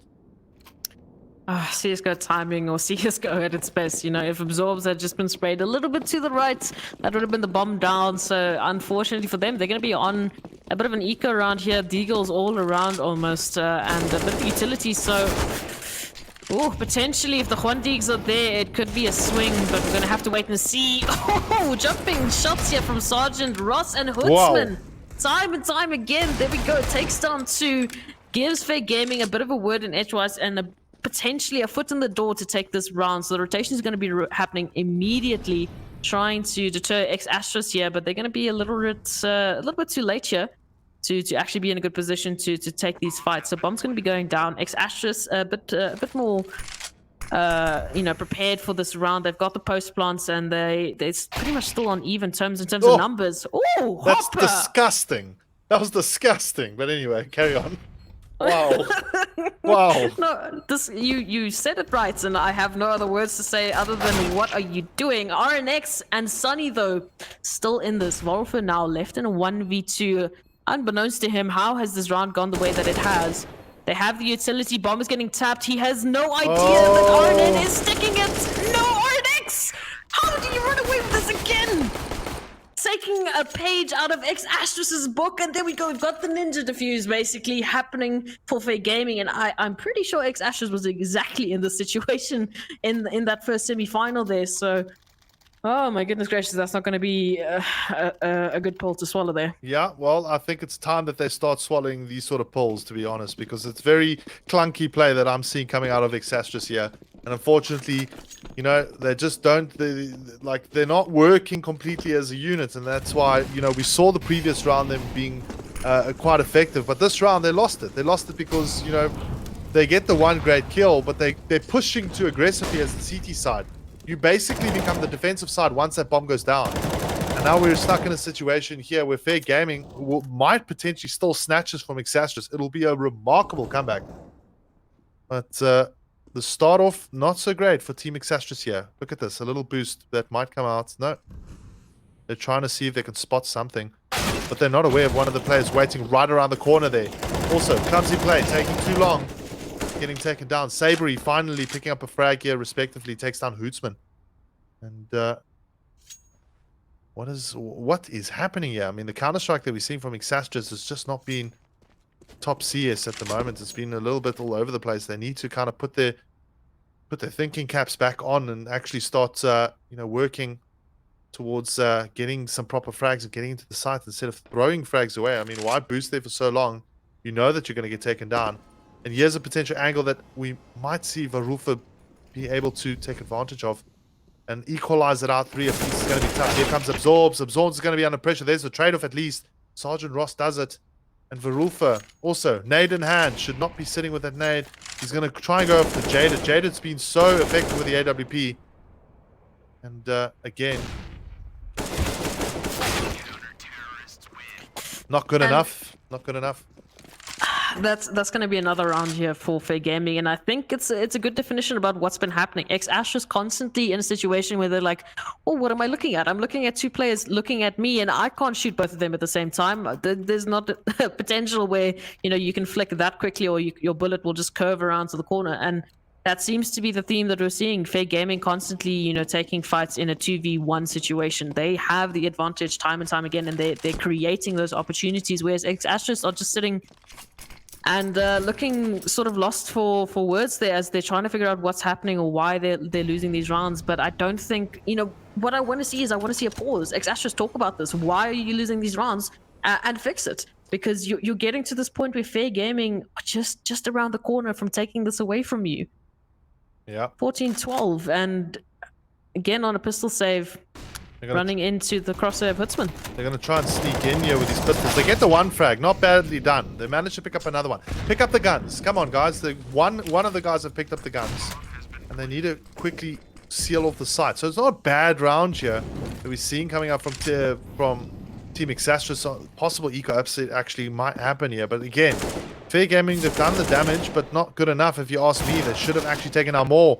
Sergeant Ross also not holding the right angle, allowing for the AWP now to get into position. And this is going to be such a huge issue. They did not pick up the other gun. Why is the other gun not being picked up? But good work here from Savory as he tries to go in, but he'll get taken out by Jaded.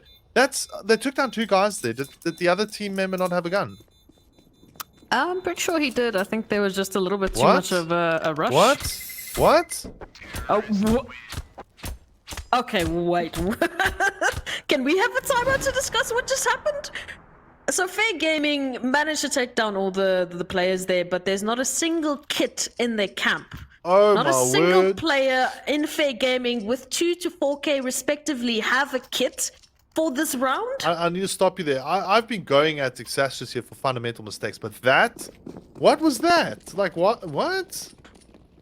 I mean, now they've got 2 kits. Okay, they've bought 2 kits now, but now they've literally handed this grand final over to Exastris. Why? I don't understand. Again, those are basics. You know what I mean? And unfortunately, just Fair Gaming just not really thinking it through. Unfortunate for them, they lost that round, and now Exastris on the upper hand here. Sorry, I'm still a little bit speechless of what I just saw. Nonetheless, Fair Gaming around the corner. We might be losing this. X-Astros opening up that B bomb site.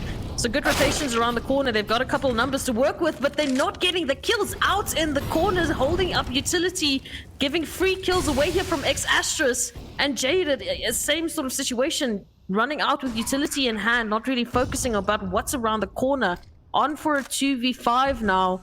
Hopper down to 8 HP, so I mean that's an easy frag, but you need to be careful around the corner. X-Astros, good post-spawn positions here. Looking to take this away, 2v... Oh no! Absorb's left in a 1v5. Has to clutch it out, otherwise X-Astros is going to be running away with the 2-0 scoreline in this final of the Inkosi Cup. Week 2, my goodness. I'm a little bit sad about that, to be honest. I was kind of hoping for a much closer contention, because it looked like Fair Gaming was on their way to potentially steal this one from Exastris. And yeah, and then they went and just didn't defuse it on the end of that, and that kind of that left me a little bit speechless, speechless. Oh, man, come on. I would have enjoyed to see the third and final map, to be honest. But Exastris also, they had the game in their hands. I mean, when it was 14-8, but they just kept on dropping it. Kept on dropping rounds. Fundamental mistakes weren't making. They weren't making the correct decisions, I guess. As individual players, and that cost them. And luckily for them, they managed to get through and pick up the 2-0. I've said it before, Fair Gaming have been so close to take a final and to take a win. And hopefully they're going to be downloading this VOD, watching the stream, whatever have you, just sit down and talk about it, because they're getting there. They're getting closer week by week. I'm seeing improvements, fundamentals, just ironing out those mistakes. So they're going to be kicking themselves for this one. But nonetheless, some good Counter-Strike coming out from both teams, good individual play, and yeah, hopefully we'll see them again next week. Yeah, I think that's pretty much it. I mean, I'll definitely be looking forward to seeing the leaderboards as they update now after this tournament. There'll be updates a little bit later this evening. Then we'll be able to see where everyone stands, and then from next week we'll be able to kind of showcase the leaderboard. Again, for the people out there, thank you very much for tuning in. This is the Inkosi Super Cup, brought to you by Nodwin. Guys, please, if you've got teams that want to compete in this kind of caliber of CS emerging teams, join the Inkosi Super Cup. The prize pool is $1,500 a week, open to pretty much all African teams up to Kenya and down. If you've got under 80 millisecond ping, you can also enter, of course. And again, it's a great competition to be part of. And then you also stand the chance of potentially qualifying for the Umzansi Esports League, which is the premiership of esports at the moment. Yeah, that cool combined prize pool of 1 million rand. So I mean, come on, what are you waiting for? Let's register. Let's see you guys next week. Let's see some competition given away to Ladin, who's taken the first week, and now to X-Astros taking the win for the second week. Yeah, you can do it. Let's see it. Let's see those registrations coming through. 100%. And Esme, thank you very much. Thank you very much for having me. Actually, is the better way to say it. It was great this evening. Yeah, thank you very much for all the viewers out there. You guys have a fantastic evening. Stay safe, and we'll see you guys next week, same time, Thursday evening at 6 o'clock. Bye for now.